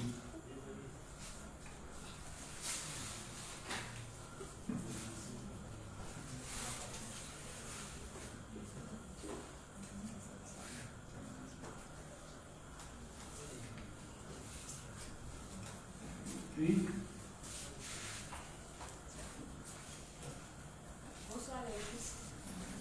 Moi j'ai une question en fait concernant les principes que nous avons vus hier. Hier, comme vous avez dit que nous ne pouvons pas faire l'expiation de quelqu'un qui n'a pas réalisé son péché. Voilà, c'est lorsque un frère, quand nous voyons un frère commettre un péché, c'est lorsque ce péché-là, ça nous choque. Et que nous sommes capables, genre, de gâter le nom du frère, devant d'autres justes. C'est lorsque nous réalisons cela que nous pouvons faire l'expiation du frère là. Voilà, afin que nous n'ayons pas une mauvaise image de ce dernier. Maintenant, imaginons que nous voyons un frère qui commet un péché, et puis le péché ne nous choque pas. Voilà, qu'est-ce que nous faisons? Nous laissons, parce que nous le voyons, il fait quelque chose, ça ne nous choque pas. En réalité, la première péché, qu'est-ce qu'on fait là? On ne fait pas son expiation, on laisse comme ça. Tu as fait ça comment? Tu l'as fait comment? Pourquoi tu as fait ça péché?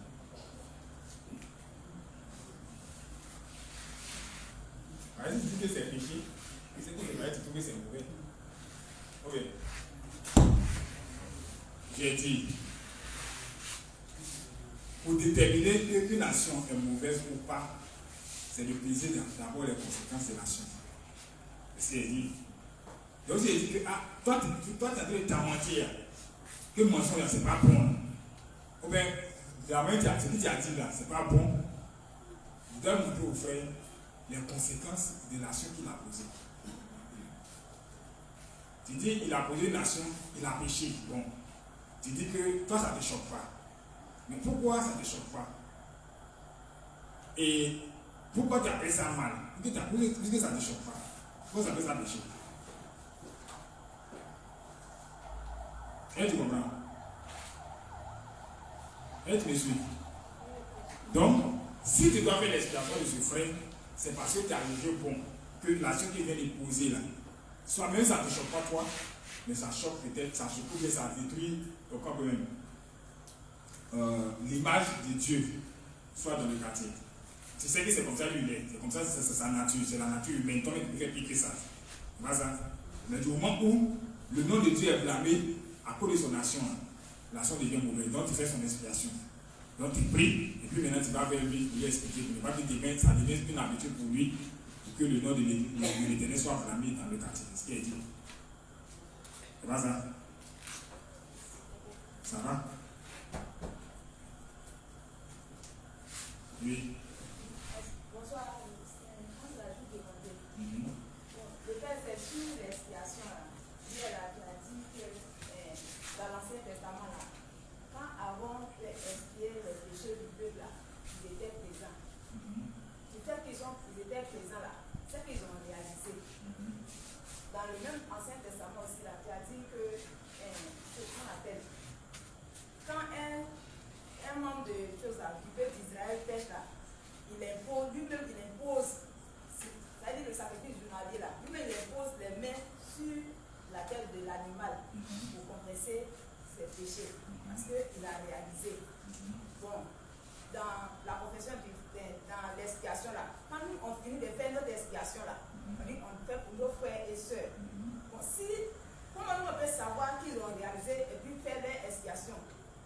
s'ils ont réalisé aussi, là, comment nous on peut savoir? Ok, si tu avais bien suivi hier, je l'ai dit. En réalité, quand on est en train de faire l'expiation d'une personne, c'est pour nous-mêmes d'abord on fait. Pourquoi on dit que la personne, son acte il a posé est mauvaise? Et qu'est-ce qui nous vient? Quelle image on a de la personne? On a une très mauvaise image de la personne. Et ça se suit. Parce que si la personne, selon la loi, si la personne a porté habillé deux filles différentes, quand on va faire son expiation, on va dire que lui, Seigneur l'a posé, il a porté habillé deux filles différentes. On ne fait pas ça, ou bien. Mais si on se met à prier pour la personne, c'est parce que l'action qu'il a posée là, on trouve que c'est mauvais. Donc on prie. Mais pourquoi on trouve que c'est mauvais? D'abord, on a une mauvaise image. J'ai donné l'exemple avec, il reste pour Marius ici. Voilà. Il prouve que Marius est mauvais, il a posé des actions. Donc, si il doit prier, il doit faire l'expiation de Marius. Il prie pour corriger l'image que j'ai de Marius. Parce qu'il doit lui parler à Marius. Pour qu'il prenne conscience de l'acte qu'il a posé. De réaliser que l'acte qu'il a posé là est mauvaise. Et s'il veut brusquement, on tombe sur Marius, il dit Marius, toi là, pourquoi tu peux faire les gens comme ça? Tu es juste venu, voilà comment tu te comportes dans le quartier. À cause de toi là, les gens là ne veulent plus écouter l'évangile. Quelle sera la réaction de Marius? Tu vois un peu, non?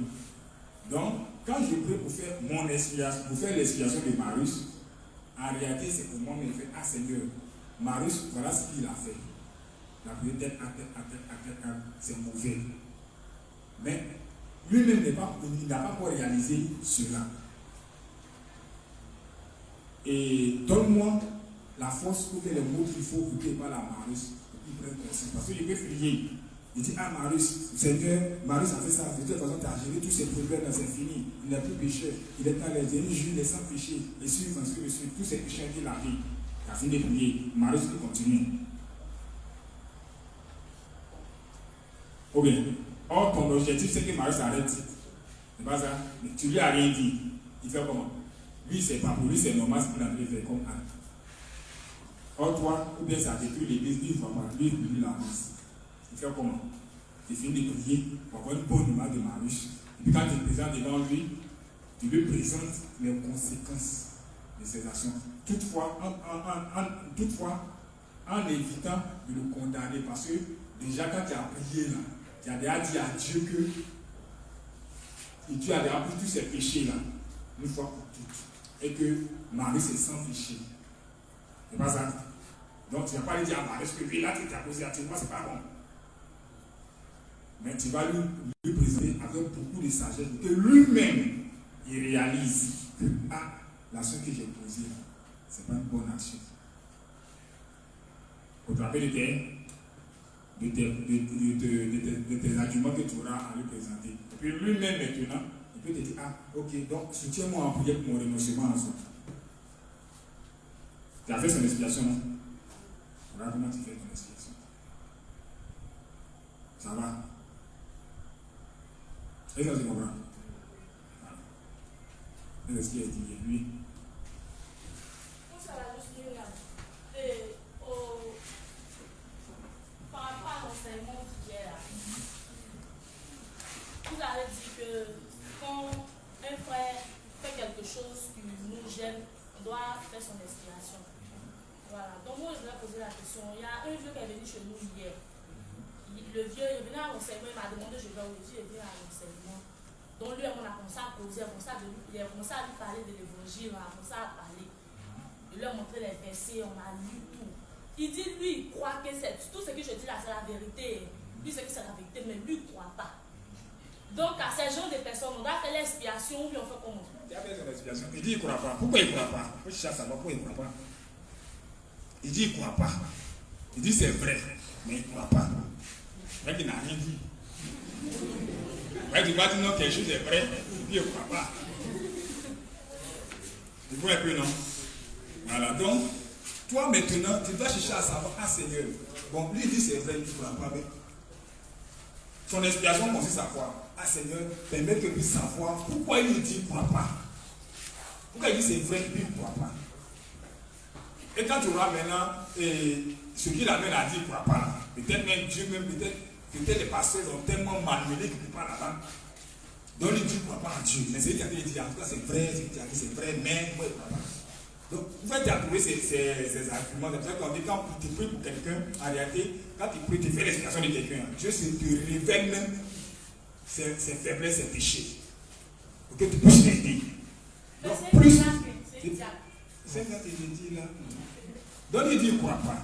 Donc, en priant pour lui, tu vas voir qu'il croit à telle chose, ou bien c'est parce qu'il est diacre là-bas, qui ne veut pas, dans le pays, qui ne veut pas faire ça. Donc, tu auras les vraies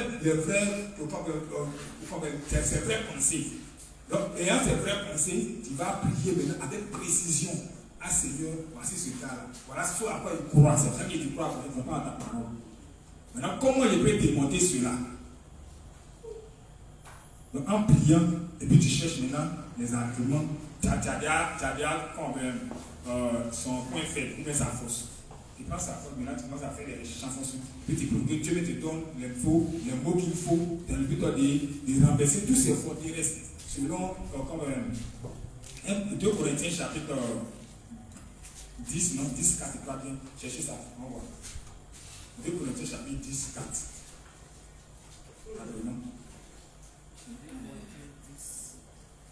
4.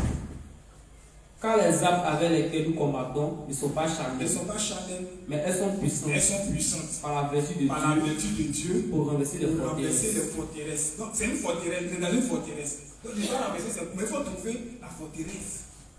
C'est quelle forteresse? Continue. Nous renversons les raisonnements. Nous renversons les raisonnements. Donc ce sont les raisonnements qu'il a. Il dit que c'est vrai, mais il ne croit pas. Donc il raisonne. Et toute hauteur qui s'élève contre la connaissance de Dieu. Qui se lève contre la connaissance de Dieu. Donc, il ne connaît pas, c'est pas, il ne connaît pas. Il est endoctriné, il est dans une doctrine. Donc, il s'est construit des murailles tout autour de lui. Donc, vous trouvez ces murailles-là, c'est la doctrine dans laquelle il se trouve, pour qu'il dise non, il ne pourra prendre cette parole que tu lui as donnée. Puis maintenant, quand tu as ça, tu peux maintenant renverser doucement, en faisant le tour de Jéricho, pour renverser les murailles. Puis maintenant, il est mis à lui, il sort de s'étudier à la parole de Dieu. Ça va, c'est comme ça. Donc tu n'as pas dit si c'est lui, c'est un pécheur. Merci parce que tu es juste. Tu vas dire, ok, mon frère, elle a fait une prière, tu viens juste. L'expiation ne se fait pas comme ça. L'expiation, quand on dit qu'on fait l'expiation des pécheurs, on prie pour pouvoir avoir le mot qu'il faut. Pour que quand on va vers eux là, on puisse échanger sur les thèmes qu'ils ne comprennent pas, pour qu'ils puissent écouter. Mais il y a des gens qui n'ont pas de temps. Mais toi, tu as privilégié Seigneur à permettre qu'il ait le temps. Permettre qu'il ait le temps pour qu'il puisse écouter. Même si c'est une seconde, qu'il s'assoit pour écouter là, c'est bien bon. Vous comprenez, non? Et c'est comme ça. La dose, c'est le temps qu'ils n'ont pas. Donc, tu cherches une seconde derrière lui. Donc, quand tu pries pour faire l'expression, tu pries pour que tu donnes une seconde pour que tu puisses dire un mot. Dès qu'il va partir demain, il va dire, bon, ok, comme tu as dit un mot là, ton mot que tu as laissé là, c'est bon, hein? Donc il faut faire une minute. Et puis que ça fait peut-être une heure. C'est ça qu'on peut faire les explications. Sinon, eux, Dieu les a déjà sauvés. La seule chose qui manque, il manque de connaissances. Donc quand on fait les explications, c'est pour qu'ils puissent être disposés pour écouter. C'est qu'on doit en aller à l'aide. Une question de direct ici. Ok, bon, il dit, moi j'ai une question le Père. Lors de l'expiation de nos frères, nous pouvons introduire les mêmes péchés commis que nous dans nos prières, vu que nous avons les mêmes imperfections dans la chair. Ok, ça c'est, on appelle ça péché, confession générale. Voilà. Mais quand tu veux faire l'expiation de ton frère, est-ce qu'il est dit tantôt là, plus tu as prié pour la personne, Dieu va te permettre, avec l'amour que tu as pour la personne, il ne faut pas avoir chercher à prier pour chercher à le péché de la personne dans le but de pouvoir dire, ah mais le frère là, ce qu'il fait, là, et puis ça devient un sujet de moquerie pour lui ou bien de jugement. Mais quand tu pries pour quelqu'un, c'est pour manifester l'amour de Dieu. Tu dis que ah, Dieu ce terme là, tu l'as aimé. Voilà. Comme tu nous as aimé, tu l'as aussi aimé. Donc, plus tu vas prier pour la personne, Dieu même, tu peux faire, au départ, tu peux faire de façon générale. façon générale, tu pries pour la personne. Mais avec le temps, quand tu vas commencer à prier pour la personne, avec un cœur sincère, il ne faudra pas que ça soit des prières lapidaires, avec un cœur sincère, Dieu maintenant va permettre que tu vois ou bien tu découvres réellement les péchés de la personne. Donc, avec le temps, tu dois maintenant spécifier avec justesse les péchés de la personne. Et puis maintenant, mettre les plans sur pied, bien les stratégies sur pied pour lui parler, de sorte qu'il puisse se renoncer à cela. Et puis lui-même puisse se réaliser, lui puisse se renoncer à cela. Voilà. Ça va? Demande-lui. Oui? Qui voulait parler? Ok. Bon, tout à l'heure là, tu as dit qu'on peut se retrouver face à des situations. Bon, nous les gens, on a l'habitude de dire que quand on est face à des situations là, on veut forcément faire nos confessions de foi, faire notre expiation avant de. Faire notre expiation. Faire notre expiation d'abord avant de peut-être demander quelque chose à Dieu. Mais je me rappelle d'un enseignement où il était dit que lorsqu'il y a des barrières entre nous et Dieu, c'est-à-dire que lorsqu'on se sent ténébreux, il y a des choses qu'on doit confesser qu'on n'a pas confessé, on se sent lourd. Lorsqu'il y a ces choses-là qui se présentent, qu'on ressent dans notre cœur, tant qu'on ne s'est pas libéré, on ne doit pas espérer prier Dieu et puis avoir, on va dire, des réponses favorables à notre prière. Donc je veux savoir, dans ce cas-là, si je suis dans cette situation, en tant que personne ténébreuse, je n'ai pas fait mon expiation auparavant et que je me retrouve face à une situation où je dois prier, qu'est-ce que je fais? Si je fais rien. Je ne fais rien, je ne prie pas, je ne fais pas OK. C'est moi qui te dis que dans mes n'as pas confiance en Dieu. Ou bien, tu n'as pas confiance en Dieu. Donc tu as dit quoi? Quelqu'un à qui tu ne pas confiance. C'est ce que Jacques nous dit. Il dit une personne qui doute. Vous ne pouvez pas imaginer d'avoir avoir péché de la part de Dieu. Donc, du moment où tu doutes de Dieu là, et que tu l'as dit déjà là, il t'a dit qu'il a dit ici que quand une personne est dans ton cas comme cela, quelque chose qui est fatigué, qui n'arrive pas à faire, la meilleure des choses à faire, peut-être même tu as fait ça seul, puis ça ne va toujours pas. La meilleure des choses à faire, c'est quoi? De le voir dépenser. Donc, si tu n'as pas encore résolu ce problème-là, c'est pas la peine de dépenser même prier. Et quand tu résous ce problème-là, maintenant, tu peux prier. Sinon, ceux qui font les expiations, comme on a tantôt, il a expliqué tantôt, c'est une action de grâce qu'on rend à Dieu. Et dans notre action de grâce qu'on rend à Dieu, là, on présente nos faiblesses, nos limites à Dieu. On dit que voici qui nous sommes réellement. Et voici ce que tu as fait de nous. Maintenant, s'il y a un problème où tu as parlé entre toi et Dieu, là, tu ne peux pas prier. Tu n'es pas entré dans le sanctuaire, tu as prié. Ou toi-même, tu as parlé. Là, tu as dit qu'il y a un mur entre toi et Dieu. Donc, tu peux renverser ce mur. C'est une autre personne. Ce n'est pas toi. Donc, il ne servira à rien de prier parce qu'il y a un mur entre toi et Dieu. Donc, tu vas voir un dénoncé. Lui, il va faire ton expiation en faisant quoi? En dépêchant d'évangile, dans le but de renverser ce mur-là. Ça va? Ok. Oui.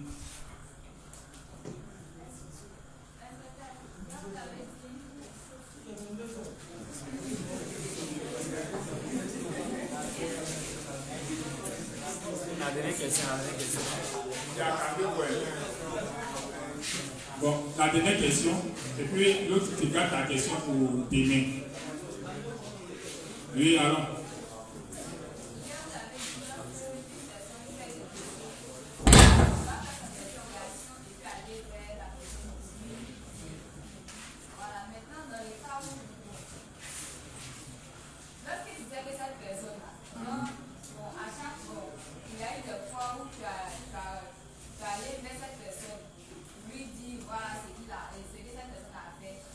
Maintenant, cette personne, plutôt que de reconnaître bien de s'excuser, cette personne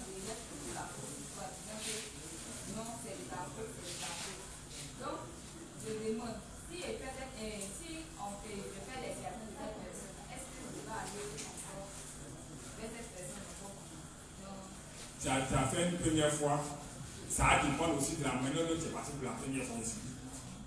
Tu es parti comment? Quand tu es parti, c'est dans quel esprit tu es parti lui parler de ça? Si tu es parti lui parler en tant que juge, il va aussi dire que c'est ta faute aussi. Donc chacun va se juger. Mais il va dans l'esprit d'aller de quand même, de l'amener à réaliser que c'est pas bon, pour toi, et même pour lui aussi. Tu vas voir qu'il va pas, même s'il a dit tout, il va pas conscience. Maintenant, dans le cas contraire où tu as tous les moyens qu'il faut, avec la salaire qu'il faut, et qu'il ne reconnaît pas, là ce n'est plus ton problème. Quand tu continues de prier, toi tu n'as plus une mauvaise image de lui, tu ne juges pas. Mais lui, Dieu va se charger de lui. Vous avez ce que je comprends? Voilà. Et puis toi tu es parti, tu as fait quelque chose, ça t'a fait mal, et tu as prié, et puis Dieu t'a mis en cœur, t'a consolé, et ainsi de suite. Mais il fallait que tu lui dises ce que tu pensais de lui, et ainsi de suite. Quand tu as fini, que lui dit, il ne reconnaît pas c'est son péché, ça c'est son problème. Quand il va réaliser, il va revenir. Et si tu lui as dit que qu'il n'a pas réalisé, tu peux continuer à prier pour lui. Et en continuant à prier pour lui, la Bible va nous dire quoi? De telles personnes-là, c'est des braises que tu déposes sur sa tête. Et quand tu as déposé ces braises sur sa tête, Dieu va se charger pour cela, il va jeter son cœur. Et lui-même va reconnaître avec le temps.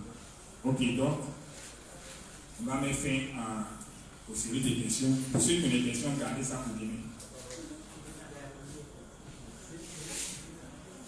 Ok. Donc, on va prier pour la fin. Le mot c'est merci à quelque chose. Merci Seigneur pour ce temps de formation que tu as permis dans ton église. Merci Seigneur parce que tu nous as enseigné, tu as osé nous pour nous aujourd'hui. Aide aussi à pouvoir revenir sur l'enseignement dans la maison.